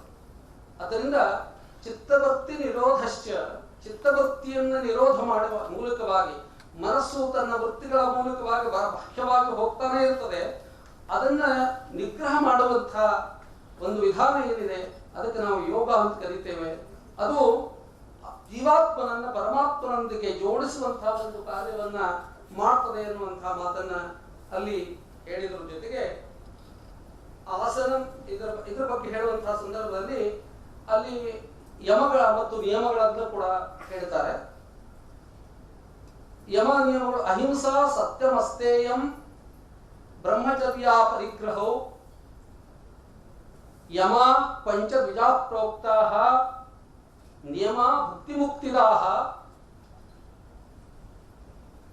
ಅಲ್ಲಿ ಶೌಚಂ ಸಂತೋಷ ತಪಸಿ ಸ್ವಾಧ್ಯಾಯ ಈಶ್ವರ ಪೂಜನೆ ಇವು ನಿಯಮಗಳು ಅಂತ ಹೇಳಿದ್ರು. ಮೊದಲೇದ್ದು ಯಮಗಳು ಯಾವುವು ಅಂತ ಹೇಳಿದ್ರು. ಅಲ್ಲಿ ಅಹಿಂಸಾ ಮೊದಲೇದು, ಸತ್ಯವನ್ನು ಮಾತನಾಡೋದು, ಅಷ್ಟೇ ಅಂದ್ರೆ ಮತ್ತೊಬ್ಬರ ವಸ್ತುವನ್ನು ಅವರು ಕೇಳದೆ ತೆಗೆದುಕೊಳ್ಳದೆ ಅಂತದ್ದು ಅಂದ್ರೆ ಕಲಿಯದೇ ಇರುವುದು, ಬ್ರಹ್ಮಚರ್ಯ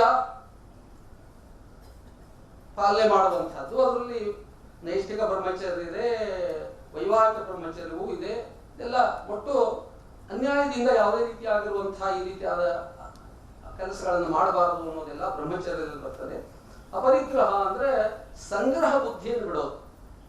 ನಾವು ಸಂಗ್ರಹವನ್ನು ಮಾಡ್ತೇವೆ, ನಾಳೆ ಬೇಕು ನಾಳೆ ಬೇಕು ಅಂತ ಎಲ್ಲೆಲ್ಲೋ ಇನ್ವೆಸ್ಟ್ಮೆಂಟ್ ಮಾಡೋದು ಏನೇನೋ ಮಾಡ್ತಿರ್ತೀವಿ. ಅದೆಲ್ಲ ಅನವಶ್ಯಕವಾಗಿರೋ ಜೀವನಾವಶ್ಯಕ ಬೇಕಾಗುವಂತಹದ್ದನ್ನು ಸಂಪಾದನೆ ಮಾಡಬೇಕು. ಆದ್ರೆ ಅದನ್ನ ಸಂಗ್ರಹ ಮಾಡಿ ಸುಮ್ಮನೆ ಕಷ್ಟಪಡಬಾರದು ಅನ್ನುವಂಥದ್ದು ಅಪರಿಗ್ರಹ. ಇದು ಈ ನಾಲ್ಕು ಇದು ಸಮಾಜದ ಒಂದು ಸ್ವಾಸ್ಥ್ಯಕ್ಕೆ ಬೇಕಾಗುವಂತಹ ಇವುಗಳು ಯಮಗಳು.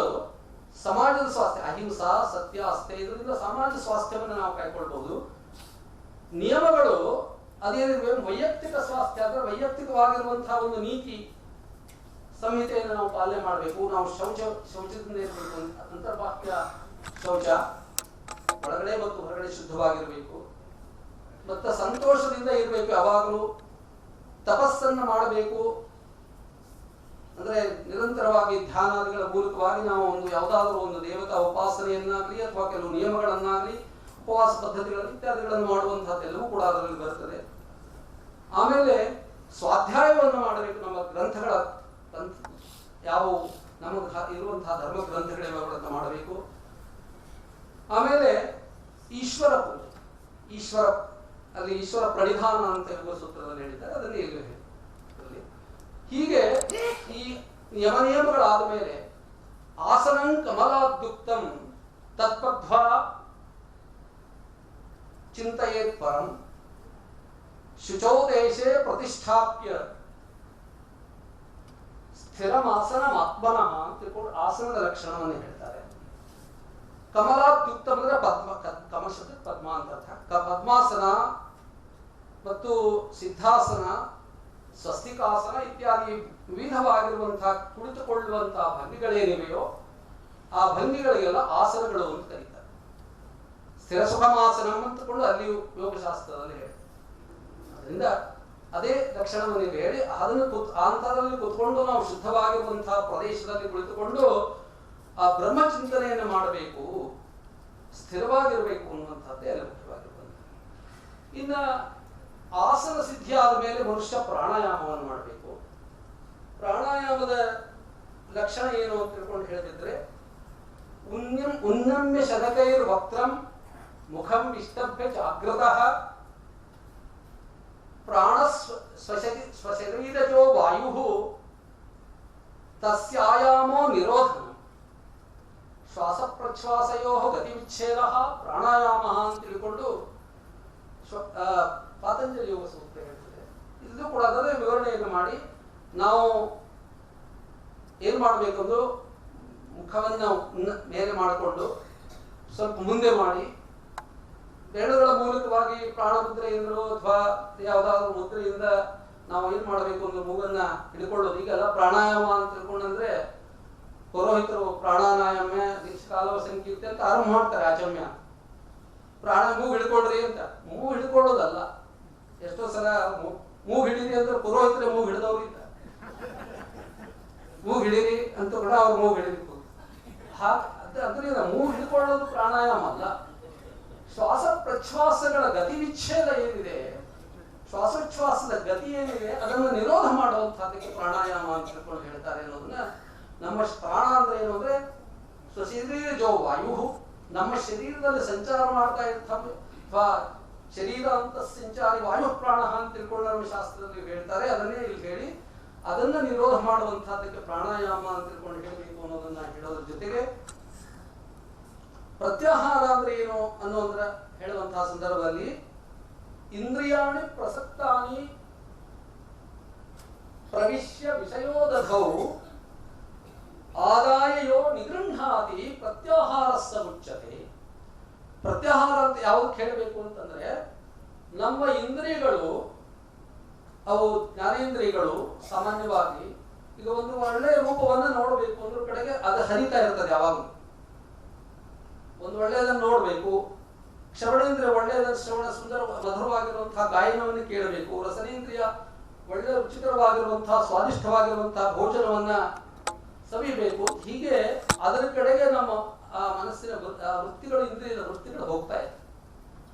ಆ ಹೋಗ್ತಾ ಇರುವಂತಹ ವೃತ್ತಿಗಳನ್ನ, ವಿಷಯ ಸಮುದ್ರದ ಕಡೆಗೆ ಹೋಗ್ತಾ ಇರುವಂತಹ ನಮ್ಮ ಇಂದ್ರಿಯದ ವೃತ್ತಿಗಳನ್ನ ಆಹೃತ್ಯ ಹಿಂದೆ ತರಿಸ್ಕೊಂಡು, ಆಹೃತ್ಯ ಏನ್ ಮಾಡಬೇಕು ಅಂದ್ರೆ ಯೋ ನಿಗೃಹಾತಿ, ಅವುಗಳನ್ನು ನಿಗ್ರಹ ಮಾಡೋದಕ್ಕೆ ಪ್ರತ್ಯಾಹಾರ ಅಂತ ಹೇಳ್ಕೊಳ್ತಾರೆ.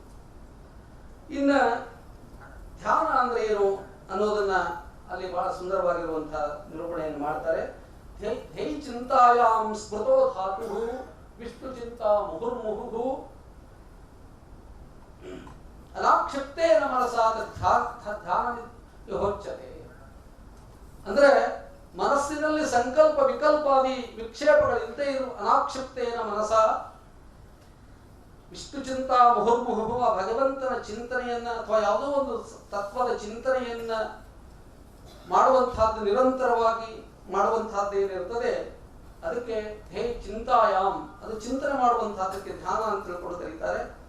ಅದನ್ನೇ ಧಾರಣ ಅಂತ ತಿಳ್ಕೊಂಡಂದ್ರೆ ಅದು ಕಾಲಾವಧಿ ಪರಿಚ್ಛಿನ್ನ, ಸ್ವಲ್ಪ ಕಾಲದವರೆಗೆ ದೇಹೇ ಸಂಸ್ಥಾಪಿತಂ ಮನಃ ನ ಪ್ರಚ್ಯವತಿಯಲ್ಲಕ್ಷ ಧಾರಣಾಸ ವಿಲಭ್ಯತೆ ಅಂತ ತಿಳ್ಕೊಂಡು. ಅಂದ್ರೆ ಒಂದ್ ಸ್ವಲ್ಪ ಹೊತ್ತು ನಾವೇನು ಒಂದು ನಮ್ಮ ಲಕ್ಷ್ಯವನ್ನ ಕೇಂದ್ರೀಕರಿಸ್ತೇವೆ, ಆ ಕೇಂದ್ರೀಕರಿಸಿರುವಂತಹದ್ದು ಸ್ವಲ್ಪ ಹೊತ್ತು ಅಲ್ಲಿ ನಿಂತ್ಕೊಳ್ಬೇಕು, ನೆಲೆ ನಿಲ್ಲಬೇಕು. ಸ್ವಲ್ಪ ಹೊತ್ತಾದ್ರೂ ನೆಲೆ ನಿಲ್ಲುವಂತಹ ಏನೊಂದು ಅವಸ್ಥೆ ಇರ್ತದೆ, ಅದಕ್ಕೆ ಧಾರಣ ಅಂತ ತಿಳ್ಕೊಂಡು ಕರೀತಾರೆ. ಆಮೇಲೆ ಈ ಧ್ಯಾನ ಅನ್ನುವಂಥದ್ದು 376ನೇ ಒಂದು ಇದರಲ್ಲಿ ನಮಗೆ ಅಧ್ಯಾಯದಲ್ಲಿ ನಾನು ಯೋಗ ಬಿಟ್ಬಿಡ್ತೀನಿ, ನಂದು ವಿಷಯ ಅದ್ವೈತದ ಮೇಲೆ ಇದೆ. ಯದಾತ್ಮಭಾಸ ನಿರ್ಭಾಸಂ ಅಂತ ತಿಳ್ಕೊಂಡು ಅದು ಸಮಾಧಿ ಸ್ಥಿತಿ. ಅದನ್ನ ಪೂರ್ತಿಯಾಗಿ ನೆಲೆಗೊಳ್ಳುವಂತಹದ್ದೇನಿದೆ ಅದು ಸಮಾಧಿ ಸ್ಥಿತಿ. ಅದು ಈ ಆಮೇಲೆ ನಾವು ಸಾಂಖ್ಯ ಮತ್ತು ಯೋಗದ ಬಗ್ಗೆ ನೋಡಿದ್ವಿ. ಈಗ ನಮಗೆ ನ್ಯಾಯ ವೈಶೇಷಿಕದ ಬಗ್ಗೆ ಅಷ್ಟೇ ನಮಗೆ ಉಪಲಬ್ಧವಾಗುವುದಿಲ್ಲ. ವಿಷ್ಣು ಧರ್ಮೋತ್ತರ ಪುರಾಣದಲ್ಲಿ ಮಾತ್ರ ಕೆಲವು ಈ ನ್ಯಾಯಶಾಸ್ತ್ರದ ಕೆಲವು ಪದಾರ್ಥಗಳ ಬಗ್ಗೆ ಉಲ್ಲೇಖ ಇದೆ. ಅಧಿಕರಣಂ, ಯೋಗ, ಪದಾರ್ಥ, ಹೇತ್ವರ್ಥ ಇತ್ಯಾದಿ ಅನೇಕಗಳಿದೆ. ಅದ್ರ ಬಗ್ಗೆ ನಾನು ಹೇಳೋದಿಲ್ಲ. ಈಗ ನಾನು ಮೀಮಾಂಸಾ ಶಾಸ್ತ್ರಕ್ಕೆ ಹೋಗ್ತೇನೆ, ಪೂರ್ವ ಮೀಮಾಂಸಾ ಶಾಸ್ತ್ರಕ್ಕೆ. ಅದು ಅಗ್ನಿಹೋತ್ರಂತು ಜುಹುಯಾತ್ ಅಂತ ತಿಳ್ಕೊಂಡು ನಮಗೆ ಪೂರ್ವ ಪುರಾಣದಲ್ಲಿ ನಮಗೆ ಸ್ಪಷ್ಟವಾದ ಉಲ್ಲೇಖ ಸಿಗ್ತದೆ. ಅಗ್ನಿಹೋತ್ರಂತು ಜುಹುಯಾತ್ ಆದ್ಯಂತೆಯೇ ಹರ್ನಿಶೋಸ್ತದ. ಬೆಳಗಿನ ಜಾವ ಮತ್ತು ಸಾಯಂಕಾಲ ಈ ಅಗ್ನಿಹೋತ್ರವನ್ನು ಇಟ್ಟವರು 2 ಹೊತ್ತು ಅಗ್ನಿ ಉಪಾಸನೆಯನ್ನು ಮಾಡಬೇಕು ಅಂತ ಇರ್ತದೆ, ನಿತ್ಯ ಉಪಾಸನೆ. ಆಮೇಲೆ ದರ್ಶನೇವತ್ತು ಪಕ್ಷಾಂತೆ, ಒಂದು 15 ದಿವಸದ ಕೊನೆಯಲ್ಲಿ ಒಂದು ದರ್ಶೇಷ್ಟಿಯನ್ನು ಮಾಡಬೇಕಾಗ್ತದೆ. ಪೌರ್ಣಮಾಸೇನ ಚೈವಹಿ, ಪೌರ್ಣಮಾಸೆಯ ಕೊನೆಯಲ್ಲಿ ಪೌರ್ಣಮಾಸೇಷ್ಟಿಯನ್ನು ಮಾಡಬೇಕಾಗ್ತದೆ. ಆಮೇಲೆ ಶಸ್ಯಂತೆ ನವಶಸ್ಯೇಷ್ಟ್ಯ, ನಮ್ಮ ಫಸಲು ಬಂದಾಗ, ಬೆಳೆ ಬಂದಾಗ ನವಶಸ್ಯೇಷ್ಟಿ ಅಥವಾ ಆಗ್ರಾಯಣೇಷ್ಟಿಯನ್ನು ಮಾಡಬೇಕು ಅಂತಿದೆ. ತಥಾರ್ಥವಂತೆ ದ್ವಿಜೋಧ್ವರೈಹಿ ಅಂತ ಅಲ್ಲಿ ಅದನ್ನು ಮಾಡಬೇಕು. ಅಧ್ವರ ಒಂದು ಋತುವಿನ ಪರಿಯಲ್ಲಿ ಮಾಡಬೇಕಾಗಿರುವಂತಹದ್ದು. ಆಮೇಲೆ ಪಶುನಾ ತ್ವಯನಸ್ಯಾಂತೆ, ಪಶುಯಾಗವನ್ನ ಒಂದು 6 ತಿಂಗಳ ಒಂದು ಐನದ ನಂತರ ಮಾಡಬೇಕು. ಆಮೇಲೆ ಸಮಾಂತೆ ಸೌಮಿಕ ಇರ್ಮಖೈಹಿ, ಸೋಮಯಾಗಾದಿಗಳನ್ನು ಪ್ರತಿ ವಸಂತದ ಕೊನೆಯಲ್ಲಿ ಮಾಡಬೇಕು ಅಂತ ವಸಂತೆ ಜಯತಿ ಇತ್ಯಾದಿಗಳ ಮೂಲಕವಾಗಿ ಪ್ರತಿ ವಸಂತ ಸೋಮಯಾಜಿ ಅಂತ ಬರೆದಿತ್ತು ನಮ್ಮ ವಿದ್ಯಾರಣ್ಯ ಮಹಾಸ್ವಾಮಿಗಳ ಪೂರ್ವಾಶ್ರಮದ ಮಾಧವಾಚಾರ್ಯ ಇರಲಿ. ಹಾಗೆ ಈ ಇದರ ಒಂದು ಮೀಮಾಂಸಾ ಶಾಸ್ತ್ರದ ನಮಗೆ ಇವುಗಳು ನಮ್ಗೆ ಕಂಡು ಬರ್ತದೆ. ಆಮೇಲೆ ಈ ಯಾಗದ ಬಗ್ಗೆ ನಮಗೊಂದು ಸಂಪೂರ್ಣವಾಗಿರುವಂತಹ ಪರಿಕಲ್ಪನೆ ಏನಿದೆ ಅದು ದೇವಾನಾಂ ದ್ರವ್ಯ ಹವಿಷಾಂ ರಕ್ಷಾಮ ಯಜುಷಾಂ ತಥಾ ಋತ್ವಿಜಾಂ ದಕ್ಷಿಣಾನಾಂಚ ಸಂಯೋಗೋ ಯಜ್ಞ ಮುಚ್ಚತೆ ಅಂತ ನಮಗೆ ವತ್ಸಪುರಾಣದ ಈ ಮಾತು ಯಜ್ಞ ಅಂದ್ರೆ ಏನು ಅಂತ ಹೇಳ್ತದೆ. ಮೀಮಾಂಸಾ ಶಾಸ್ತ್ರ ಯಜ್ಞಾಗಾದಿಗಳನ್ನು ಹೇಗೆ ಮಾಡೋದನ್ನ ಹೇಳೋದ್ರಿಂದ ಅಲ್ಲಿಯೂ ಕೂಡ ದೇವತೋದ್ದೇಶೇನ ದ್ರವ್ಯತ್ಯಾಗ ಯಾಗ ಅಂತ ತಿಳ್ಕೊಂಡು ಹೇಳಿದ್ದಾರೆ. ಅದರಿಂದ ಅದನ್ನೇ ಈ ಮಾತುಗಳಲ್ಲಿ ದೇವಾನಾಂ ದ್ರವ್ಯ ಹವಿಷಾಂ ವೃಕ್ಷಾಂ ಯಯುಷಾಂ ತಥಾ ವೇದ ಮಂತ್ರಗಳನ್ನು ಹೇಳುವ ಮೂಲಕವಾಗಿ ಹವಿರ್ದ್ರವ್ಯವನ್ನು ದೇವತೆಗಳನ್ನು ಉದ್ದೇಶಿಸಿ ಋತ್ವಿಜರು ಹವಿಸ್ಸನ್ನು ಸಮರ್ಪಣೆ ಮಾಡಲು ಯಜ್ಞ ಅನ್ನುವಂಥದ್ದನ್ನು ಅಲ್ಲಿ ಮುಖ್ಯವಾಗಿ ನಿರೂಪಣೆ ಮಾಡ್ತಾರೆ. ಆಮೇಲೆ ಈ ಅಗ್ನಿಹೋತ್ರ ಪರೋ ಧರ್ಮೋ ದ್ವಿಜಾನಾಂ ನೇಹ ವಿದ್ಯತೆ ಅಂತ ಅವರಿಗೆ ಬ್ರಾಹ್ಮಣರಿಗೆ ಯಾರು ಅಗ್ನಿಹೋತ್ರವನ್ನ ಅಥವಾ ಈ ರೀತಿಯಾದಂತಹ ಅಧಿಕಾರಿಗಳಾಗಿರ್ತಾರೆ ಅವರಿಗೆ ಅಗ್ನಿಹೋತ್ರವೇ ಪರಮವಾಗಿರುವಂತಹ ಧರ್ಮ ಅನ್ನುವಂಥದ್ದನ್ನೇನು ಹೇಳ್ತಾರೆ ಅದನ್ನೇ ಚೋದಲ ಲಕ್ಷಣಾರ್ಥೋ ಧರ್ಮ ಅಂತ ಮೀಮಾಂಸಾ ಶಾಸ್ತ್ರದ ಸೂಕ್ತ ಏನಿದೆ ಯಾವಾಗಲೇವ ಧರ್ಮ ಎಂದೇ ಅದನ್ನೇ ಅಲ್ಲಿ ಸೂಚನೆ ಮಾಡಿದ್ದಾರೆ. ಇದು ನಾನು ಮುಂದೆ ಮುಖ್ಯವಾಗಿ ಹೇಳಬೇಕಾಗಿರುವಂತಹ ವಿಷಯವೇ ಉಳಿದು ಹೋಗ್ತದೆ. ಇದರಿಂದ ನಾನೀಗ ಅಲ್ಲಿಗೆ ಬರ್ತಾ ಇದ್ದೇನೆ. ವೇದಾಂತ ಶಾಸ್ತ್ರದ ಉಲ್ಲೇಖ ಎಲ್ಲ ಪುರಾಣಗಳಲ್ಲಿ. ಅದರಿಂದ ನಮಗೆ ವಿಷ್ಣು ಪುರಾಣ, ಶ್ರೀಮದ್ ಭಾಗವತ ಪುರಾಣ, ದೇವಿ ಭಾಗವತ ಪುರಾಣ, ಕೂರ್ಮ, ಅಗ್ನಿ, ಮಾರ್ಕಂಡೇಯ, ಸ್ಕಂದ ಎಲ್ಲ ಪುರಾಣಗಳಲ್ಲಿ ನಮಗೆ ಈ ವೇದಾಂತ ದರ್ಶನದ ವಿಷಯಗಳು ಕಂಡವು. ವೇದಾಂತ ದರ್ಶನದ ವಿಷಯಗಳು ಅಂತ ತಿಳ್ಕೊಂಡ್ರೆ ಪ್ರಾಚೀನ ಕಾಲದಲ್ಲಿ ವೇದಾಂತ ದರ್ಶನ ಅಂದ್ರೆ ಯಾವುದು ಕೇಳ್ತಿದ್ರು ಅಂದ್ರೆ ಯಾವುದು ಬ್ರಹ್ಮವೇ ಒಂದು ಸತ್ಯ ಇದೆ, ತದ್ ಭಿನ್ನವಾಗಿರುವಂತಹದ್ದಕ್ಕೆ ನಿಜವಾದಂತಹ ಅಸ್ತಿತ್ವ ಇಲ್ಲ, ಅದು ತೋರಿಕೆ ಮಾತ್ರ, ಜೀವವು ಬ್ರಹ್ಮ ಸ್ವರೂಪವೇ ಆಗಿದೆ ಅನ್ನುವಂತಹ ಏನೋ ಒಂದು ತತ್ವಜ್ಞಾನ ಇದೆ, ಅದನ್ನೇ ವೇದಾಂತ ಅಂತ ತಿಳ್ಕೊಂಡು ಮೊದಲನೇ ಪ್ರಾಚೀನ ಷಡ್ದರ್ಶನಗಳಲ್ಲಿ ಪೂರ್ವ ಪಕ್ಷವಾಗಿ ಯಾವುದನ್ನು ವಿಮರ್ಶೆ ಮಾಡಿದ್ದಾರೆ ಅಂದ್ರೆ ಇದೇ ವೇದಾಂತ ದರ್ಶನವನ್ನೇ ವಿಮರ್ಶೆ ಮಾಡಿದ್ದಾರೆ. ಅದರಿಂದ ನಮಗೆ ಈ ಮೂರು ತತ್ವಗಳನ್ನೇ ನೋಡ್ತಾ ಹೋಗ್ಬಿಡೋಣ, ನಾವು ಬಹಳ ಸಮಯ ತಗೊಳ್ಳೋದಿಲ್ಲ. ಬ್ರಹ್ಮ ಸತ್ಯಂ ಜಗನ್ಮಿಥ್ಯಾ ಜೀವೋ ಬ್ರಹ್ಮೈವ ನಾಪರಃ ಅನ್ನುವಂಥದ್ದು ಏನು ಒಂದು ಸಿದ್ಧಾಂತ ಇದೆ, ಅವುಗಳನ್ನೇ ನಾವು ಇಲ್ಲಿ ವಿಷ್ಣು ಪುರಾಣದಲ್ಲಿ ಹೇಗೆ ಬಂದಿದೆ ಅನ್ನೋದನ್ನ ಈಗಾಗಲೇ ಒಬ್ರು ಅದರ ಬಗ್ಗೆ ಹೇಳಿರೋದ್ರಿಂದ ಅದು ಬಿಟ್ಟು ನಡೀತದೆ ಅಂದ್ಕೊಂಡಿದ್ದೇನೆ.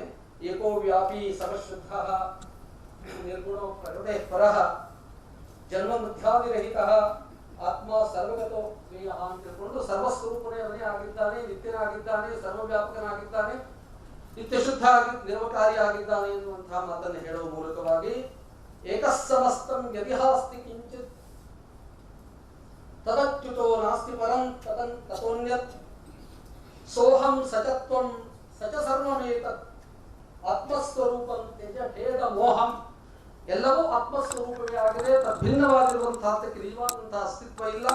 ಸೋಹಂ ಸಚತ್ವಂ ಸಚ ಸರ್ವಮೇತತ್, ನೀನೇ ಸ್ವರೂಪನೇ ಆಗಿದ್ದೀಯಾ, ಇದರಿಂದ ಭೇದ ಭಾವವನ್ನು ಬಿಡುವಂತಹ ಮಾತನ್ನ ನಾವು ವಿಷ್ಣು ಪುರಾಣದಲ್ಲಿ ನೋಡ್ತೇವೆ.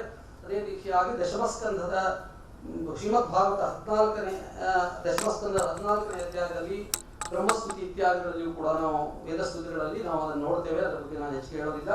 ತೃತೀಯ ಸ್ಕಂದದ 32ನೇ ಅಧ್ಯಾಯದಲ್ಲಿಯೂ ಕೂಡ ನಮಗೆ ಸಾಕಷ್ಟು ಈ ವೇದಾಂತ ಪರವಾಗಿರುವಂತಹ ಶ್ಲೋಕಗಳು ನಮಗೆ ಕಂಡು ಬರ್ತವೆ. ಕೊನೆಗೆ ತನ್ನ ಶ್ರೀಮದ್ ಭಾಗವತ ತನ್ನ ತಾತ್ಪರ್ಯ ಏನು ಅಂತ ಅನ್ನೋದನ್ನ ಹೇಳುವಂತಹ ಸಂದರ್ಭದಲ್ಲಿ ಸರ್ವ ವೇದಾಂತ ಸಾರಂ ಯತ್ ಬ್ರಹ್ಮಾತ್ಮೈಕತ್ವ ಲಕ್ಷಣಂ ವಸ್ವದ್ವಿತೀಯಂ ತನ್ನಿಷ್ಠಂ ಕೈವಲ್ಲೇಕ ಪ್ರಯೋಜನಂ ಅಂತ ತನ್ನ ಸಿದ್ಧಾಂತ ಏನು ತಾನೇನನ್ನು ಹೇಳಿ ಹೊರಟಿದ್ದೇನೆ ಅಂತ 12ನೇ ಸ್ಕಂಧದ ಕೊನೆಯಲ್ಲಿ ಹೇಳ್ತಾರೆ. ವೇದೋಪನಿಷತ್ತುಗಳ ಸಾರವೇ ಆಗಿರುವುದರಿಂದ ವೇದೋಪನಿಷದಾನುಸಾರ ಜಾತಾ ಭಾಗವತೀ ಕಥಾ, ಶ್ರೀಮದ್ ಭಾಗವತ ಕಥೆ ವೇದೋಪನಿಷತ್ತುಗಳ ಸಾರವದಿಂದ ಹೋಗ್ತೇವೆ. ನಿಗಮ ಕಲ್ಪತೌರು ಗಲಿತಂ ಫಲಂ ಅಮೃತದ್ರವ ಸಂಯುತಂ ಪಿಬತ ಭಾಗವತಂ ರಸಮಾಲಯ ಮುಹುರಹೋ ಭವಿರಸಿಕ ಅಭಿಭಾವಕ ಇತ್ಯಾದಿಗಳನ್ನು ಹೇಳುವಂತಹ ಸಂದರ್ಭದಲ್ಲಿ ಕೂಡ ಅದನ್ನು ಹೇಳಿದ್ದಾರೆ. ಇರಲಿ, ಈಗ ನಾವು ದೇವಿ ಭಾಗವತದಲ್ಲಿ ಅದ್ವೈತ ಅಥವಾ ವೇದಾಂತ ದರ್ಶನ ಎಲ್ಲಿದೆ ಅನ್ನೋದನ್ನು ಸಂಕ್ಷಿಪ್ತವಾಗಿ ನೋಡೋಣ. ಅಲ್ಲಿ ನಾವು ಮೊದಲು ಸರ್ವಂ ಖಲ್ವಿದಮೇವಾಹಂ ನಾಣ್ಯದಸ್ತಿ ಸನಾತನಂ, ಎಲ್ಲವೂ ನಾನೇ ಆಗಿದ್ದೆ, ಒಂದೇ ಆತ್ಮಸತ್ವವೇ ಇತ್ತು, ಅದಕ್ಕೆ ಬಿಟ್ಟು ಮುಖ್ಯವಾಗಿರುವಂತಹದ್ದು ಯಾವುದು ಇರಲಿಲ್ಲ ಅಂತ ಹೇಳುವ ಮೂಲಕವಾಗಿ ಅಹಮೇ ವಾಸ ಪೂರ್ವಂತೂ ನಾಣ್ಯ ಕಿಂಚಿನ್ ನಗಾದೀಪ, ಬೇರೆ ಯಾವುದೂ ಇಲ್ಲ. ಆಮೇಲೆ ಕಥಂ ಮಿಥ್ಯಾ ವಿಶ್ವಂ ಸಕಲಮಚ್ಚೈಕ ರಚಯಸಿ ಇತ್ಯಾದಿಗಳನ್ನು ಹೇಳಬೇಕಂದ್ರೆ ಮಿಥ್ಯಾತ್ವದ ಬಗ್ಗೆ ಹೇಳಿದ್ದಾರೆ. ಆಮೇಲೆ ಈ ಜೀವ ಬ್ರಹ್ಮೈಕ್ಯ ವಾಕ್ಯಗಳ ಬಗ್ಗೆಯೂ ಕೂಡ ಸಾಕಷ್ಟು ಅದರಲ್ಲಿ ಶ್ಲೋಕಗಳಿವೆ. ಪ್ರಕೃತಂ ಶೃಣು ರಾಜೇಂದ್ರ ಪರಮಾತ್ಮಾತ್ರ ಜೀವತಾಂ ಉಪಾಧಿ ಯೋಗತಃ ಪ್ರಾಪ್ತಃ ಕರ್ತೃತ್ವಾದಿಕ ಅಚ್ಯುತ. ಇವರಿಗೆ ಕರ್ತೃತ್ವಾದಿಗಳು ಏನು ಬಂದಿವೆ ಇದು ಉಪಾಧಿ ಮೂಲಕವಾಗಿ ಜೀವತ್ವ ಬಂದಿದೆ ಹೊರತಾಗಿ ಅವರು ವಾಸ್ತವಿಕವಾಗಿ ಇಲ್ಲ, ಉಪಾಧಿ ಮೂಲಕವಾಗಿ ಬಂದಿದೆ. ಅದು ಅಜ್ಞಾನಮೇವ ಮೂಲಂ ಸ್ಯಾತ್, ಇದಕ್ಕೆ ಅವಿದ್ಯಾ ಅಥವಾ ಮಾಯೆ ಮೂಲಕವಾಗಿರುವಂತಹದ್ದು. ತನ್ಮೂಲಕವಾಗಿ ಇದೆಲ್ಲ ನಡೀತದೆ. ಅದು ಅವಿದ್ಯಾ ಮತ್ತು ಜೀವನ ಸೃಷ್ಟಿ ಅಥವಾ ಈಶ್ವರ ಸೃಷ್ಟಿ ಇತ್ಯಾದಿಗಳ ಮೂಲಕವಾಗಿ. ಅಲ್ಲಿ ಮುಖ್ಯವಾಗಿ ಇಲ್ಲಿ ತತ್ವಮಸ್ಯಾದಿ ವಾಕ್ಯಂತೂ ಜೀವ ಬ್ರಹ್ಮೈಕ್ಯ ಬೋಧಕಂ. ತತ್ವಮಸ್ಯಾದಿತ್ಯಾದಿ ವಾಕ್ಯಗಳು ಜೀವ ಬ್ರಹ್ಮರ ಐಕ್ಯವನ್ನು ಬೋಧನೆ ಮಾಡ್ತವೆ. ಐಕ್ಯ ಜ್ಞಾತೆ ನಿರ್ಭಯಸ್ತು ಬದ್ರೂಪೋ ಹಿ ಜಾಯತೆ. ಅವ ಯಾವಾಗ ಐಕ್ಯ ಜ್ಞಾನವಾಗ್ತದೆ ನನ್ನ ಸ್ವರೂಪನೇ ಆಗ್ತಾರೆ ಎನ್ನುವಂತಹದ್ದನ್ನ ಅಲ್ಲಿ ನಾವು ನೋಡ್ತಾ ಇದ್ದೇವೆ. ಇನ್ನ ಮುಖ್ಯವಾಗಿ ನಾವು ಗರುಡ ಪುರಾಣದ ಆಚಾರ ಕಾಂಡದಲ್ಲಿ ಈ ಶ್ಲೋಕಗಳಿವೆ. ಅಹಂ ಬ್ರಹ್ಮ ಪರಂಜ್ಯೋತಿ ಪ್ರಸಂಖ್ಯಾಯ ವಿಮುಚ್ಯತೆ. ನಾನೇ ಬ್ರಹ್ಮಸ್ವರೂಪನೇ ಆಗಿದ್ದೇನೆ, ಸ್ವಯಂ ಪ್ರಕಾಶನಾಗಿರುವಂತಹ ಬ್ರಹ್ಮಸ್ವರೂಪನೇ ಆಗಿದ್ದೇನೆ ಅನ್ನುವಂತಹ ಜ್ಞಾನವಾದಾಗ ಅವ ಮೋಕ್ಷವನ್ನು ಪಡೀತಾನೆ. ಅದು ಜ್ಞಾನಾತ್ ಅಜ್ಞಾನ ಕಾರ್ಯಸ್ಯ ನಿವೃತ್ಯ ಮುಕ್ತಿ ಐಕ್ಯತಃ. ಜ್ಞಾನದಿಂದ ಅಜ್ಞಾನದ ಮೂಲಕವಾಗಿ ಏನ ಭೇದ ಬುದ್ಧಿ ಇದೆ, ದ್ವೈತ ಪ್ರಪಂಚ ಇದೆ, ಅದು ನಿವೃತ್ತಿಯಾದಾಗ ಅದು ಐಕ್ಯ ಭಾವದಿಂದಲೇ ಮುಕ್ತಿ ಆಗ್ತದೆ. ಸಾಮುಕ್ತಿರ್ ಬ್ರಹ್ಮಣ ಚೈಕ್ಯಂ ಅನೇಕ್ಯಂ ಪ್ರಕೃತಿಯ ಗುಣ. ಈ ಅನೇಕ್ಯ ಈ ದ್ವೈತ ಪ್ರಪಂಚಕ್ಕೆ ನಮಗೆ ಕಾರಣೀಭೂತವಾಗಿರುವಂತಹದ್ದು ಈ ಮಾಯೆ ಹೊರತಾಗಿ, ಪ್ರಕೃತಿಯ ಹೊರತಾಗಿ ವಾಸ್ತವಿಕವಾಗಿರುವಂತಹದ್ದಿಲ್ಲ ಅನ್ನೋ ಮಾತನ್ನ ಹೇಳ್ತಾರೆ. ನಾರದ ಪುರಾಣದಲ್ಲಿ ಉಪಾಧಿರಹಿತಂ ಬ್ರಹ್ಮ ಸ್ವಪ್ರಕಾಶಂ ನಿರಂಜನಂ ಅಹಮೇವೇತಿ ನಿಶ್ಚಿತ್ಯ ಪರಾಂ ಶಾಂತಿ ಭವಾಪ್ನುಯ ಅಂತ, ನಾನೇ ಆ ಬ್ರಹ್ಮಸ್ವರೂಪನೇ ಆಗಿದ್ದೇನೆ, ಸ್ವಯಂ ಪ್ರಕಾಶನ ಅಹಂ ಉಪಾಧಿರಹಿತನಾಗಿರುವಂತಹ ಸ್ವಪ್ರಕಾಶಂ ನಿರಂಜನಂ ನಿರೂಪಕಾರಿಯಾಗಿರುವಂತಹ ಆಗಿದ್ದೇನೆ ಅನ್ನುವಂತಹ ನಿಶ್ಚಿತ್ಯ ಪರಾಂಶ. ಅದಕ್ಕೆ ಆವಾಗ ಅವನಿಗೆ ಮೋಕ್ಷ ಪ್ರಾಪ್ತಿ ಆಗ್ತದೆ, ಪರಮ ಶಾಂತಿ ಲಭಿಸ್ತದೆ ಎನ್ನುವಂತಹದ್ದನ್ನು ನಾವು ನಾರದ ಪುರಾಣದಲ್ಲಿ ನೋಡ್ತೇವೆ. ಅದೇ ರೀತಿಯಾಗಿ ಕೂರ್ಮ ಪುರಾಣದಲ್ಲಿ ಈ ಬ್ರಹ್ಮಸತ್ಯತ್ವ ಮತ್ತು ಜಗನ್ಮಿಥ್ಯಾತ್ವದ ಮಾತುಗಳನ್ನು ನಾವು ನೋಡ್ತೇವೆ. ನಿತ್ಯ ಸರ್ವತ್ರ ಗೋಹ್ಯಾತ್ಮ ಕೂಟಸ್ಥೋ ದೋಷವರ್ಜಿತ ಏಕಸ್ಸ ಬಾಧ್ಯತೆ ಶಕ್ತಿಯ ಮಾಯೆಯ ಸ್ವಭಾವತಃ. ಸ್ವಾಭಾವಿಕವಾಗಿ ಭೇದ ಅದರಲ್ಲಿ ಇಲ್ಲ, ಅದು ಒಬ್ಬರೇ ಏಕಮೇವಾದ್ವಿತೀಯವಾಗಿರುವಂತಹದ್ದೇನು ಪರಿಷತ್ತು ಹೇಳ್ತದೆಯೋ ಅದೇ ರೀತಿಯಾಗಿ ಸ್ವಗತ ಜಾತಿಯ ವಿಜಾತಿಯ ಭೇದ ರಹಿತವಾಗಿರುವಂತಹ ಬ್ರಹ್ಮತತ್ವ ಒಂದೇ ಇದೆ ಅನ್ನುವಂತಹದ್ದನ್ನೇ ತಸ್ಮಾತ್, ಅಲ್ಲಿ ಸ್ಪಷ್ಟವಾದಂತಹ ಒಂದು ಮಾತಿದೆ, ತಸ್ಮಾತ್ ಅದ್ವೈತಮೇವಾಹು ಮುನಯ ಪರಮಾರ್ಥತಃ. ಅದರಿಂದ ಅದ್ವೈತವೇ ಪಾರಮಾರ್ಥಿಕವಾಗಿರುವಂತಹದ್ದು ಅನ್ನುವಂತಹ ಮಾತನ್ನ ನಾವು ಈ ಕೂರ್ಮ ಪುರಾಣದಲ್ಲಿ ನೋಡ್ತೇವೆ. ಅದಕ್ಕೆ ಆಮೇಲೆ ಯದಾ ಸರ್ವಾಣಿ ಭೂತಾನಿ ಆತ್ಮನ್ನೇವ ಅಭಿಪಶ್ಯತಿ, ಯಾವಾಗ ತತ್ವಸ್ಯ ಆತ್ಮೈವಾಭೂತ್ ಅನ್ನುವಂತಹದ್ದೇನು ಉಪನಿಷತ್ ಸಿದ್ಧಾಂತ ಇದೆ, ಶ್ರವಣ ಮನನ ನಿಧ್ಯಾಸನ ಮೂಲಕವಾಗಿ ಸಾಧಕ ತನ್ನ ನಿಜವಾದ ಸ್ವರೂಪವನ್ನು ಅರಿತುಕೊಂಡಾಗ ಯದಾ ಸರ್ವಾಣಿ ಭೂತಾನಿ ಆತ್ಮನ್ನೇವಾಭಿಪಶ್ಯತಿ, ಆಗ ಎಲ್ಲವೂ ಕೂಡ ಸ್ವರೂಪವಾಗಿ ಅವನಿಗೆ ಕಾಣ್ತದೆ. ಸರ್ವಭೂತೇಶು ಆತ್ಮಾನಂ ಬ್ರಹ್ಮ ಸಂಪದ್ಯತೆ ತದ, ಅವಾಗ ಬ್ರಹ್ಮಸ್ವರೂಪನೇ ಅವನಾಗ್ತಾನೆ ಎನ್ನುವಂತಹ ಮಾತನ್ನಲ್ಲಿ ನಾವು ನೋಡ್ತಾ ಇದ್ದೇವೆ. ಅದೇ ರೀತಿಯಾಗಿ ವಾಯು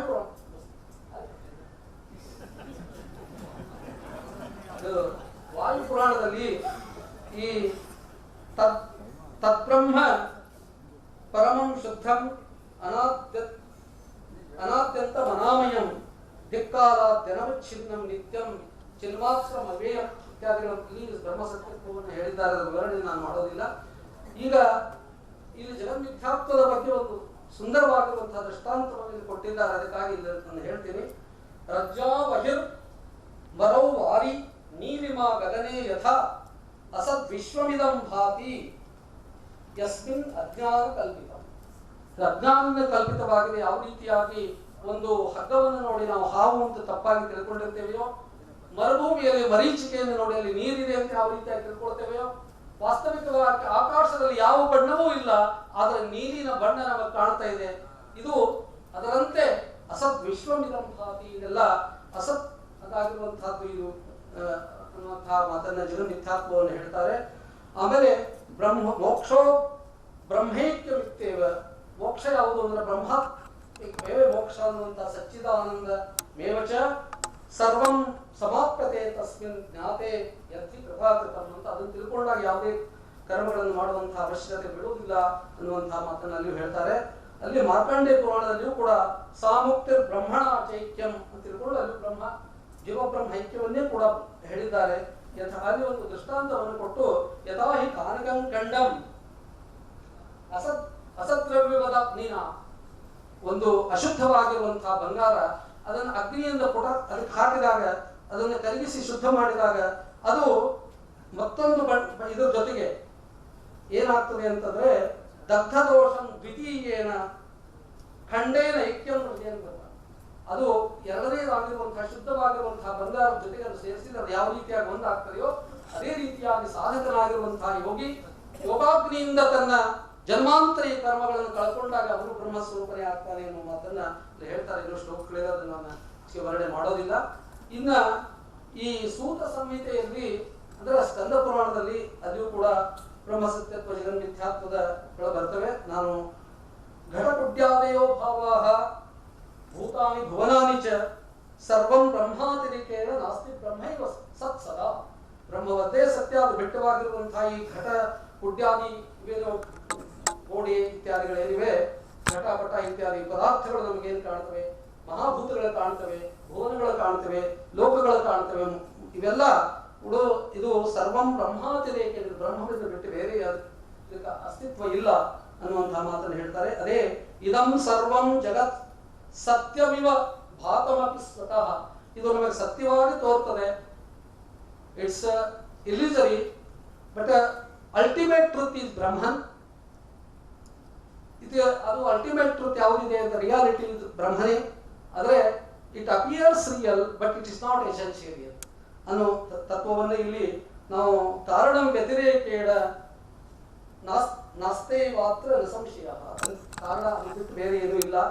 ಆಮೇಲೆ ಜೀವ ಬ್ರಹ್ಮೈವ ಅನ್ನುವಂತಹ ಮಾತನ್ನು ಆತ್ಮಭೇದ ತಥೈವಾತ್ಮಭೇ ಬ್ರಹ್ಮಭೇದಶ್ಚ ಸರ್ವದಾ ಉಪಾಧಿನೇವ ಕ್ರಿಯತೆ ನ ಸ್ವತೋ ಮುನಿಪುಂಗವ.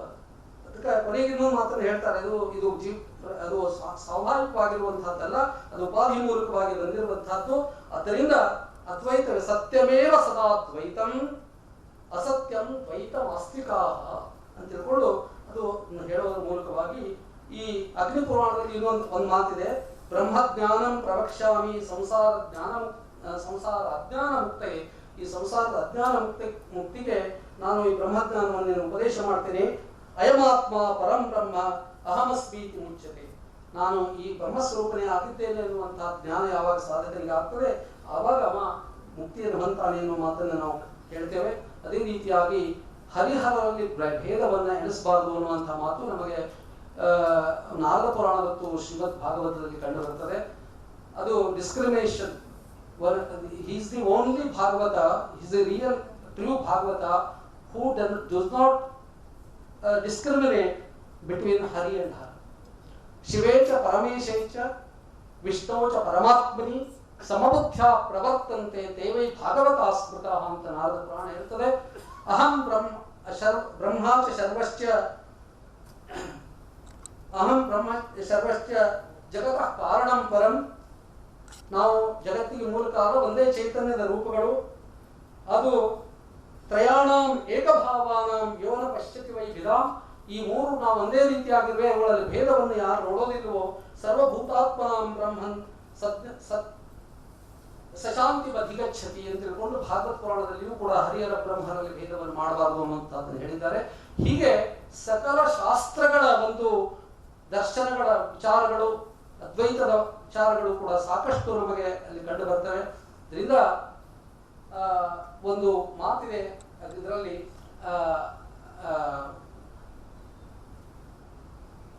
ಒಂದು ಮತ್ಸ್ಯ ಪುರಾಣದಲ್ಲಿ ಮಾತು ಬರ್ತದೆ. ಏನು ಅಂದ್ರೆ ಪುರಾಣಂ ಸರ್ವಶಾಸ್ತ್ರಾಣಂ ಪ್ರಥಮಂ ಬ್ರಹ್ಮಣ ಸ್ಮೃತಂ ಅಂತ. ಎಲ್ಲ ಶಾಸ್ತ್ರಗಳಿದ್ದು ಮೊದಲು ಬ್ರಹ್ಮದೇವ ಪುರಾಣಗಳನ್ನು ಸ್ಮರಣೆ ಮಾಡಿಕೊಂಡ. ಅನಂತರಂಚ ವಕ್ತೇಭ್ಯ ತಸ್ಯ ವೇದ ಮುದ್ಗತಾಹ ಅಂತ ವಿನಿರ್ಗತಾಹ ಅಂತ. ಅದರ ಅನಂತರದಲ್ಲಿ ವೇದಗಳನ್ನು ತನ್ನ 4 ಮುಖಗಳಿಂದ ಹೇಳಿದ. ಮೊದಲು ಪುರಾಣ ರಾಶಿಯನ್ನೇ ಕೊಟ್ಟ ಅಂತ ಆ ಪುರಾಣಗಳ ಪ್ರಾಶಸ್ತ್ಯವನ್ನು ಹೇಳಲಿಕ್ಕೆ ಹೊರಟಿದೆ ಹೊರತಾಗಿ ವಾಸ್ತವಿಕವಾಗಿ ಪುರಾಣಗಳು ವೇದಗಳ ಅರ್ಥವನ್ನೇ ಹೆಚ್ಚಾಗಿ ಪ್ರಜ್ಞೆ ಮಾಡಲಿಕ್ಕೆ ವಿಸ್ತಾರ ಮಾಡೋದಕ್ಕಾಗಿ ಅವುಗಳನ್ನ ವಿಶದೀಕರಿಸುವುದಕ್ಕಾಗಿ ಹೊರಟಿವೆ ಅನ್ನುವಂತಹದ್ದನ್ನು ನಾವು ಇಲ್ಲಿ ಗಮನಿಸಬೇಕಾಗಿರುವಂತಹ ಅಂಶ. ಆದ್ದರಿಂದ ಈ ಯಾರು ಯೋ ವಿದ್ಯಾ ಚತುರೋ ವೇದಾನ್ ಸಾಂಗೋಪನಿಷದೋ ಯಥಾ ಅಂದ್ರೆ ಸಾಂಗವಾಗಿರುವಂತಹ ವೇದಗಳನ್ನ ಉಪನಿಷತ್ತುಗಳನ್ನ ಬಲ್ಲವನಾಗಿದ್ದರೂ ಕೂಡ ಪುರಾಣಂಚ ವಿಜಾನಾತಿ, ಯಾರು ಪುರಾಣಗಳನ್ನು ಬಲ್ಲವನಾಗಿದ್ದಾನೆಯೋ ತಸ್ಮಾತ್ ವಿಚಕ್ಷಣ, ಅವ ಪಂಡಿತ ಅಥವಾ ವಿದ್ವಾಂಸ ವಿಚಕ್ಷಣ ಅನಿಸ್ಕೊಡ್ಬೇಕು ಅಂತ ಆದ್ರೆ ಆ ಪುರಾಣಗಳನ್ನು ಅಧ್ಯಯನ ಮಾಡಬೇಕು ಅನ್ನುವಂತಹ ಮಾತನ್ನ ಪದ್ಮಪುರಾಣದ ಸೃಷ್ಟಿಕಾಂಡದಲ್ಲಿ ನಾವು ಕಾಣ್ತೇವೆ. ಇದರಿಂದ ನನಗೆ ಕೊಟ್ಟಿರುವಂತಹ ಅವಕಾಶ ಸಮಯ ಹೆಚ್ಚಿಗೆ ಸಮಯ ತಗೊಂಡದಕ್ಕೆ ಕ್ಷಮಿಸಬೇಕು ಅಂತ ಹೇಳಿ I once again thank all the organizers who have given me an opportunity to participate in this conference of learned people, and I especially thank Mr.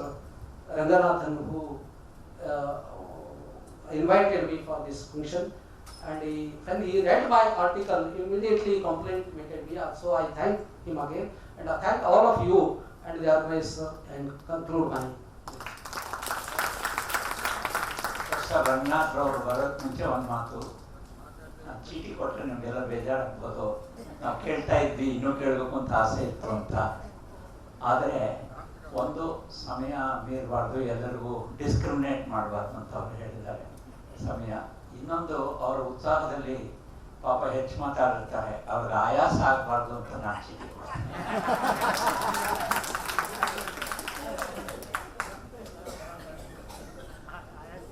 ಇಲ್ಲಿವರೆಗೂ ಕೂಡ ಸರ್ವಶಾಸ್ತ್ರ ವಿಶಾರದರಾಗಿರ್ತಕ್ಕಂತಹ ಆಸ್ಥಾನ ವಿದ್ವಾಂಸರಾಗಿರ್ತಕ್ಕಂತಹ ಹಂಪಿಹೊಳಿಯವರು ತಮ್ಮ ಸರ್ವತೋಮುಖ ಪಾಂಡಿತ್ಯದಿಂದ ಸರ್ವಶಾಸ್ತ್ರ ಪರಿಚಯವನ್ನ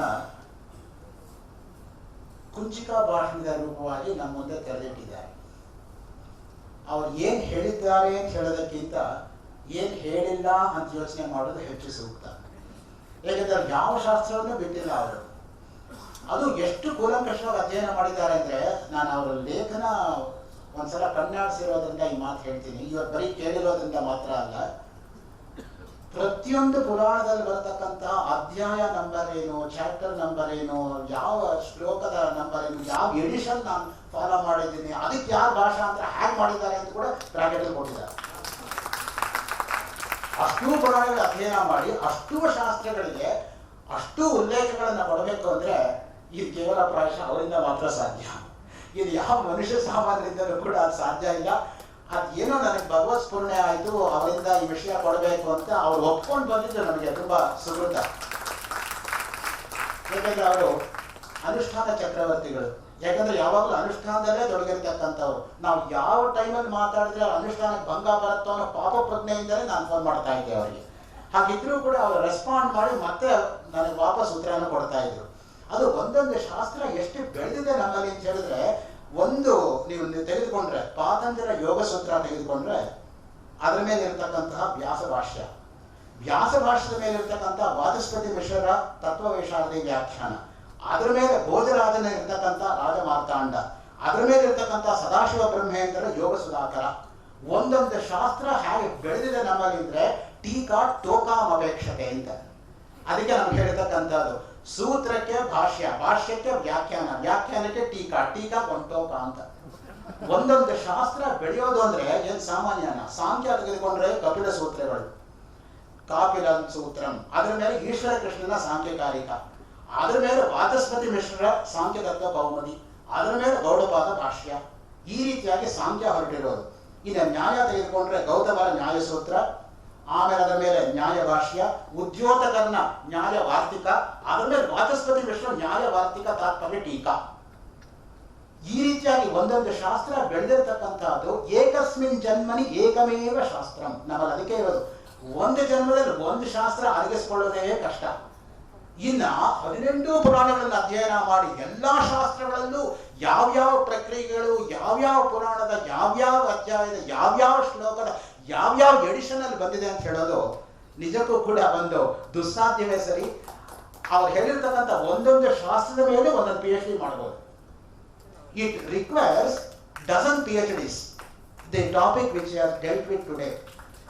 ಪುರಾಣಗಳಲ್ಲಿ ಯೋಗ, ಪುರಾಣಗಳಲ್ಲಿ ಸಾಂಖ್ಯ, ಪುರಾಣಗಳಲ್ಲಿ ಮೀಮಾಂಸಾ, ಪುರಾಣಗಳಲ್ಲಿ ನ್ಯಾಯ, ಪುರಾಣಗಳಲ್ಲಿ ವೇದಾಂತ, ಈ ರೀತಿ ತೆಗೆದುಕೊಂಡು ಹೋದರೆ ಒಂದೊಂದು 12 PhD ಮಾಡ್ಬೋದು. ಅದಕ್ಕೆ ಅವ್ರ ಮಾರ್ಗದರ್ಶನದಲ್ಲೇ ಮಾಡ್ಬೋದು.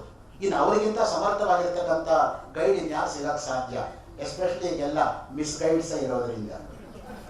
ಇಂತಹ ಸಮಯದಲ್ಲಿ ನಮಗೆ ಬೇಕಾಗಿರ್ತಕ್ಕಂಥದ್ದು ಅದು ಮುಖ್ಯವಾಗಿ ಆ ಒಂದೊಂದನ್ನು ಅವ್ರು ಹ್ಯಾವ್ ಟ್ರೇಸ್ ಔಟ್ ಮಾಡಿದ್ರೆ ನೋಡಿ, ಶಾಸ್ತ್ರ ಅಂದ್ರೆ ಏನು ಅದರ ಡೆಫಿನೇಷನ್ ಶುರು ಮಾಡಿದ್ರು. ಒಬ್ಬ ಪಾರಂಪರಿಕವಾಗಿ ಗುರುಮುಖೇನ ಅಧ್ಯಯನ ಮಾಡಿರ್ತಕ್ಕಂಥ ವಿದ್ವಾಂಸರು ಮಾತಾಡ್ತಕ್ಕಂಥ ಒಂದು ಮಾದರಿ, ಒಂದು ವೈಖರಿ, ಒಂದು ಕಲೆ, ಒಂದು ನಿರೂಪಣೆನೇ ಹಾಗೆ. ಆ ರೀತಿ ಶುರು ಮಾಡಬೇಕು. ಅದು ಯಾವಾಗಲೂ ಕೂಡ ಅದರ ಡೆಫಿನೇಷನ್ ಏನು, ಶಾಸ್ತ್ರ ಅಂದ್ರೇನು, ಆಮೇಲೆ ಎಷ್ಟು ಶಾಸ್ತ್ರಗಳಿದೆ, ಯಾವ್ಯಾವ ಶಾಸ್ತ್ರದಲ್ಲಿ ಏನೇನು ಪ್ರಕ್ರಿಯೆಗಳಿದೆ, ಅದನ್ನು ಯಾವ್ಯಾವ ಪುರಾಣಗಳಲ್ಲಿ ಹಾಗೆ ನಾವು ಸಮನ್ವಯಗೊಳಿಸೋದು. ಅವ್ರು ಯಾವುದನ್ನು ಬಿಟ್ಟಿಲ್ಲ. ಆಯುರ್ವೇದ ಹೇಳಿದ್ದಾರೆ, ಪಶು ಚಿಕಿತ್ಸೆ ಹೇಳಿದ್ದಾರೆ, ಗಜಾಯುರ್ವೇದ, ಅಶ್ವಾಯುರ್ವೇದ, ಗವಾಯುರ್ವೇದ, ಸ್ಥಾಪತ್ಯ ವೇದ, ಸಾಂಖ್ಯ, ಯೋಗ, ನ್ಯಾಯ, ಮೀಮಾಂಸ, ವೇದಾಂತ, ಈ ರೀತಿಯಾಗಿ ಸರ್ವಶಾಸ್ತ್ರ ಪರಿಚಯವನ್ನು ಕೂಡ ಅವರು 48 ನಿಮಿಷಗಳ ತಮ್ಮ ವಕ್ತೃತ್ವದಲ್ಲಿ ನಮ್ಮ ಮುಂದೆ ಸೊಗಸಾಗಿ ಪ್ರಸ್ತುತಪಡಿಸಿದ್ದಾರೆ. ಅವರಿಗೆ ಭಾರತೀಯ ವಿದ್ಯಾಭವನ ಬೆಂಗಳೂರು ಶಾಖೆ ಹಾಗೂ ಇಸ್ಕಾನ್ ಸಂಸ್ಥೆಗಳ ಪರವಾಗಿ ಹಿರಿಯರಾಗಿರ್ತಕ್ಕಂಥ ಪತ್ರಿ ಶ್ರೀಧರ ಅವರೇ ದಯಮಾಡಿ ವೇದಿಕೆಗೆ ಬಂದು ಈ ಹಿರಿಯರಿಗೆ ಸನ್ಮಾನ ಮಾಡಬೇಕು ಅಂತ ನಾನು ಬೇಡಿಕೊಳ್ತಾ ಇದ್ದೀನಿ. ಹಿರಿಯರಲ್ಲದೆ ಹಿರಿಯರಿಗೆ ಇನ್ಯಾರು ಸನ್ಮಾನ ಮಾಡಕ್ಕೆ ಸಾಧ್ಯ?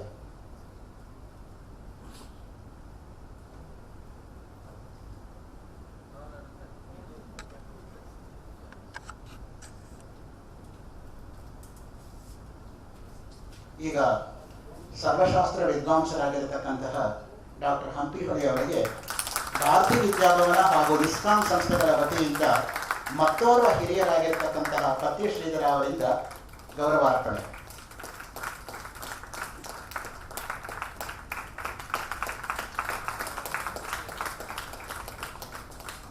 ಅವರು ಎಷ್ಟಾದರೂ ಆಸ್ಥಾನ ವಿದ್ವಾಂಸರು, ಅದನ್ನು ನಾವು ಮರೆಯೋ ಹಾಗಿಲ್ಲ.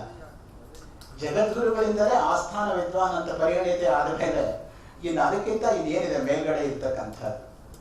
ಅಂತಹ ಹಿರಿಯ ವಿದ್ವಾಂಸರು ದೂರದ ಧಾರವಾಡದಿಂದ ಬಂದು ಎಲ್ಲ ದಿನಗಳು ಕೇಳಿ ಅನುಷ್ಠಾನಕ್ಕೆ ಭಂಗ ಬಾರದೇ ಇರೋ ಸಮಯದಲ್ಲಿ ಆ ವಿಷಯಗಳನ್ನೆಲ್ಲ ಇವತ್ತು ಪ್ರಸ್ತಾಪ ಮಾಡಿ ನಮ್ಮ ಮುಂದೆ ಬೆಳಗಿಸಲಿದ್ದಾರೆ. ಭಾರತೀಯ ವಿದ್ಯಾಭವನ ಬೆಂಗಳೂರು ಕೇಂದ್ರದ ಆತ್ಮೀಯ ಹಿತೈಷಿಗಳು, ಕೊಡುಗೈ ದಾನಿಗಳು ಹಾಗೂ ಎಲ್ಲ ದಿವಸದಲ್ಲೂ ಕೂಡ ನಮ್ಮೊಡನೆ ತಮ್ಮ ಅತ್ಯಮೂಲ್ಯವಾಗಿರ್ತಕ್ಕಂತಹ ಸಮಯವನ್ನ ಕಳೆದಿರ್ತಕ್ಕಂಥವರು, ಜ್ಞಾನವೃದ್ಧರು, ವಯೋವೃದ್ಧರು ಆಗಿರ್ತಕ್ಕಂತಹ ಪತ್ರಿ ಶ್ರೀಧರ ಅವರಿಗೆ ಈಗ ಭಾರತೀಯ ವಿದ್ಯಾಭವನ ಬೆಂಗಳೂರು ಶಾಖೆ ಹಾಗೂ ಇಸ್ಕಾನ್ ಸಂಸ್ಥೆಗಳ ವತಿಯಿಂದ ಭಾರತೀಯ ವಿದ್ಯಾಭವನ ಬೆಂಗಳೂರು ಕೇಂದ್ರದ ಸಕ್ರಿಯ ಸಶಕ್ತ ನಿರ್ದೇಶಕರಾಗಿರ್ತಕ್ಕಂತಹ HN ಸುರೇಶ್ ಅವರಿಂದ ಗೌರವಾರ್ಪಣೆ.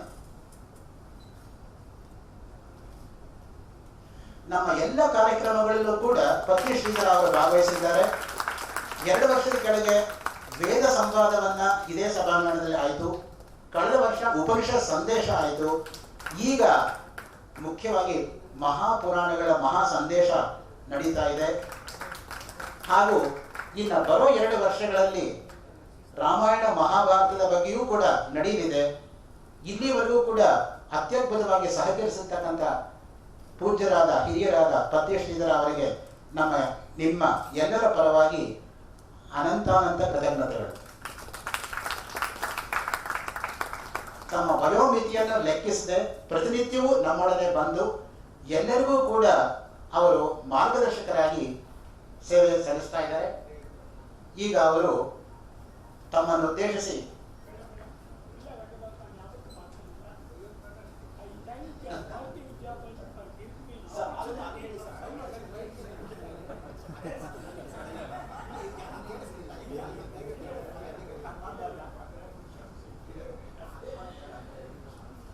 ನಮಸ್ಕಾರ. ನಾನೊಬ್ಬ ಸಾಧಾರಣ ವ್ಯಕ್ತಿ. ನನಗೆ ಭಾರತೀಯ ವಿದ್ಯಾಭವನವರು ಈ ಒಂದು ಆಸ್ಪತ್ರೆ ಕೊಟ್ಟು ನಾನು ಸ್ವಲ್ಪ ಸಹಾಯ ಮಾಡೋದಕ್ಕೆ ಅನುಕೂಲ ಮಾಡಿಕೊಟ್ಟಿದ್ದಕ್ಕೆ ನಾನು ಅವರಿಗೆ ಯಾವಾಗಲೂ ಚಿರಋಣಿ. ನಮಸ್ಕಾರ. ಇದ್ರೊಳಗೆ ಇವ್ರನ್ನ ಮಾತಾಡ್ಸೋದ್ರೊಳಗೆ ನಮ್ದೊಂದು ಸ್ವಾರ್ಥ ಇದೆ. ಯಾಕಂದ್ರೆ ಇವ್ರು ಮಾತಾಡಿದ್ಮೇಲೆ ನಿಮ್ಮಲ್ಲಿ ಅನೇಕ ಜನ ದಾರಿಗಳು ಮುಂದೆ ಬಂದು ಇಂಥ ಕೆಲಸ ಮಾಡೋದಕ್ಕೆ ಪ್ರೋತ್ಸಾಹ ಕೊಡ್ತಿರುತ್ತೆ. ಅದಕ್ಕೆ ಯಾರ ದಾರಿಗಳು ಅವ್ರ ಬಾಯಿಂದ ಬಂದ್ರೆ ಮಾತು ಹೆಚ್ಚು ತೂಕ ಇರುತ್ತೆ ಅದಕ್ಕೆ. ಹಾಗಾಗಿ ಅವ್ರನ್ನ ಇದು ಮಾಡ್ತಾ ಇದ್ದೆ. ಇವತ್ತೇ ನಾನು ಮಾತಾಡೋದು, ಇಷ್ಟು ವರ್ಷ ಅವರು ಮಾತಾಡಿಲ್ಲ. ಅದಕ್ಕೆ ರಂಗನಾಥ್ ಅವರು ಮತ್ತೆ ಸುರೇಶ್ವರೇ ಕಾರ್ಯಕರ್ತರು ನೀವೆಲ್ಲರಿಗೂ ನಾನು ಭಾಗಿಯಾಗಿದ್ದೀನಿ. ಮಾತಾಡೋರು ಮಾಡೋದಿಲ್ಲ, ಮಾಡೋರು ಮಾತಾಡೋದಿಲ್ಲ. ಅದಕ್ಕೆ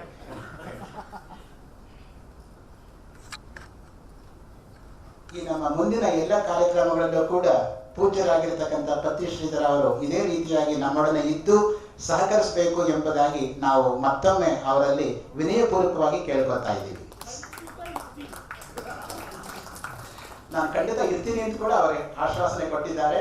ಅದು ಅವರ ಒಂದು ಸಂಸ್ಕೃತಿ, ಸದಾಚಾರ, ಸೌಜನ್ಯ.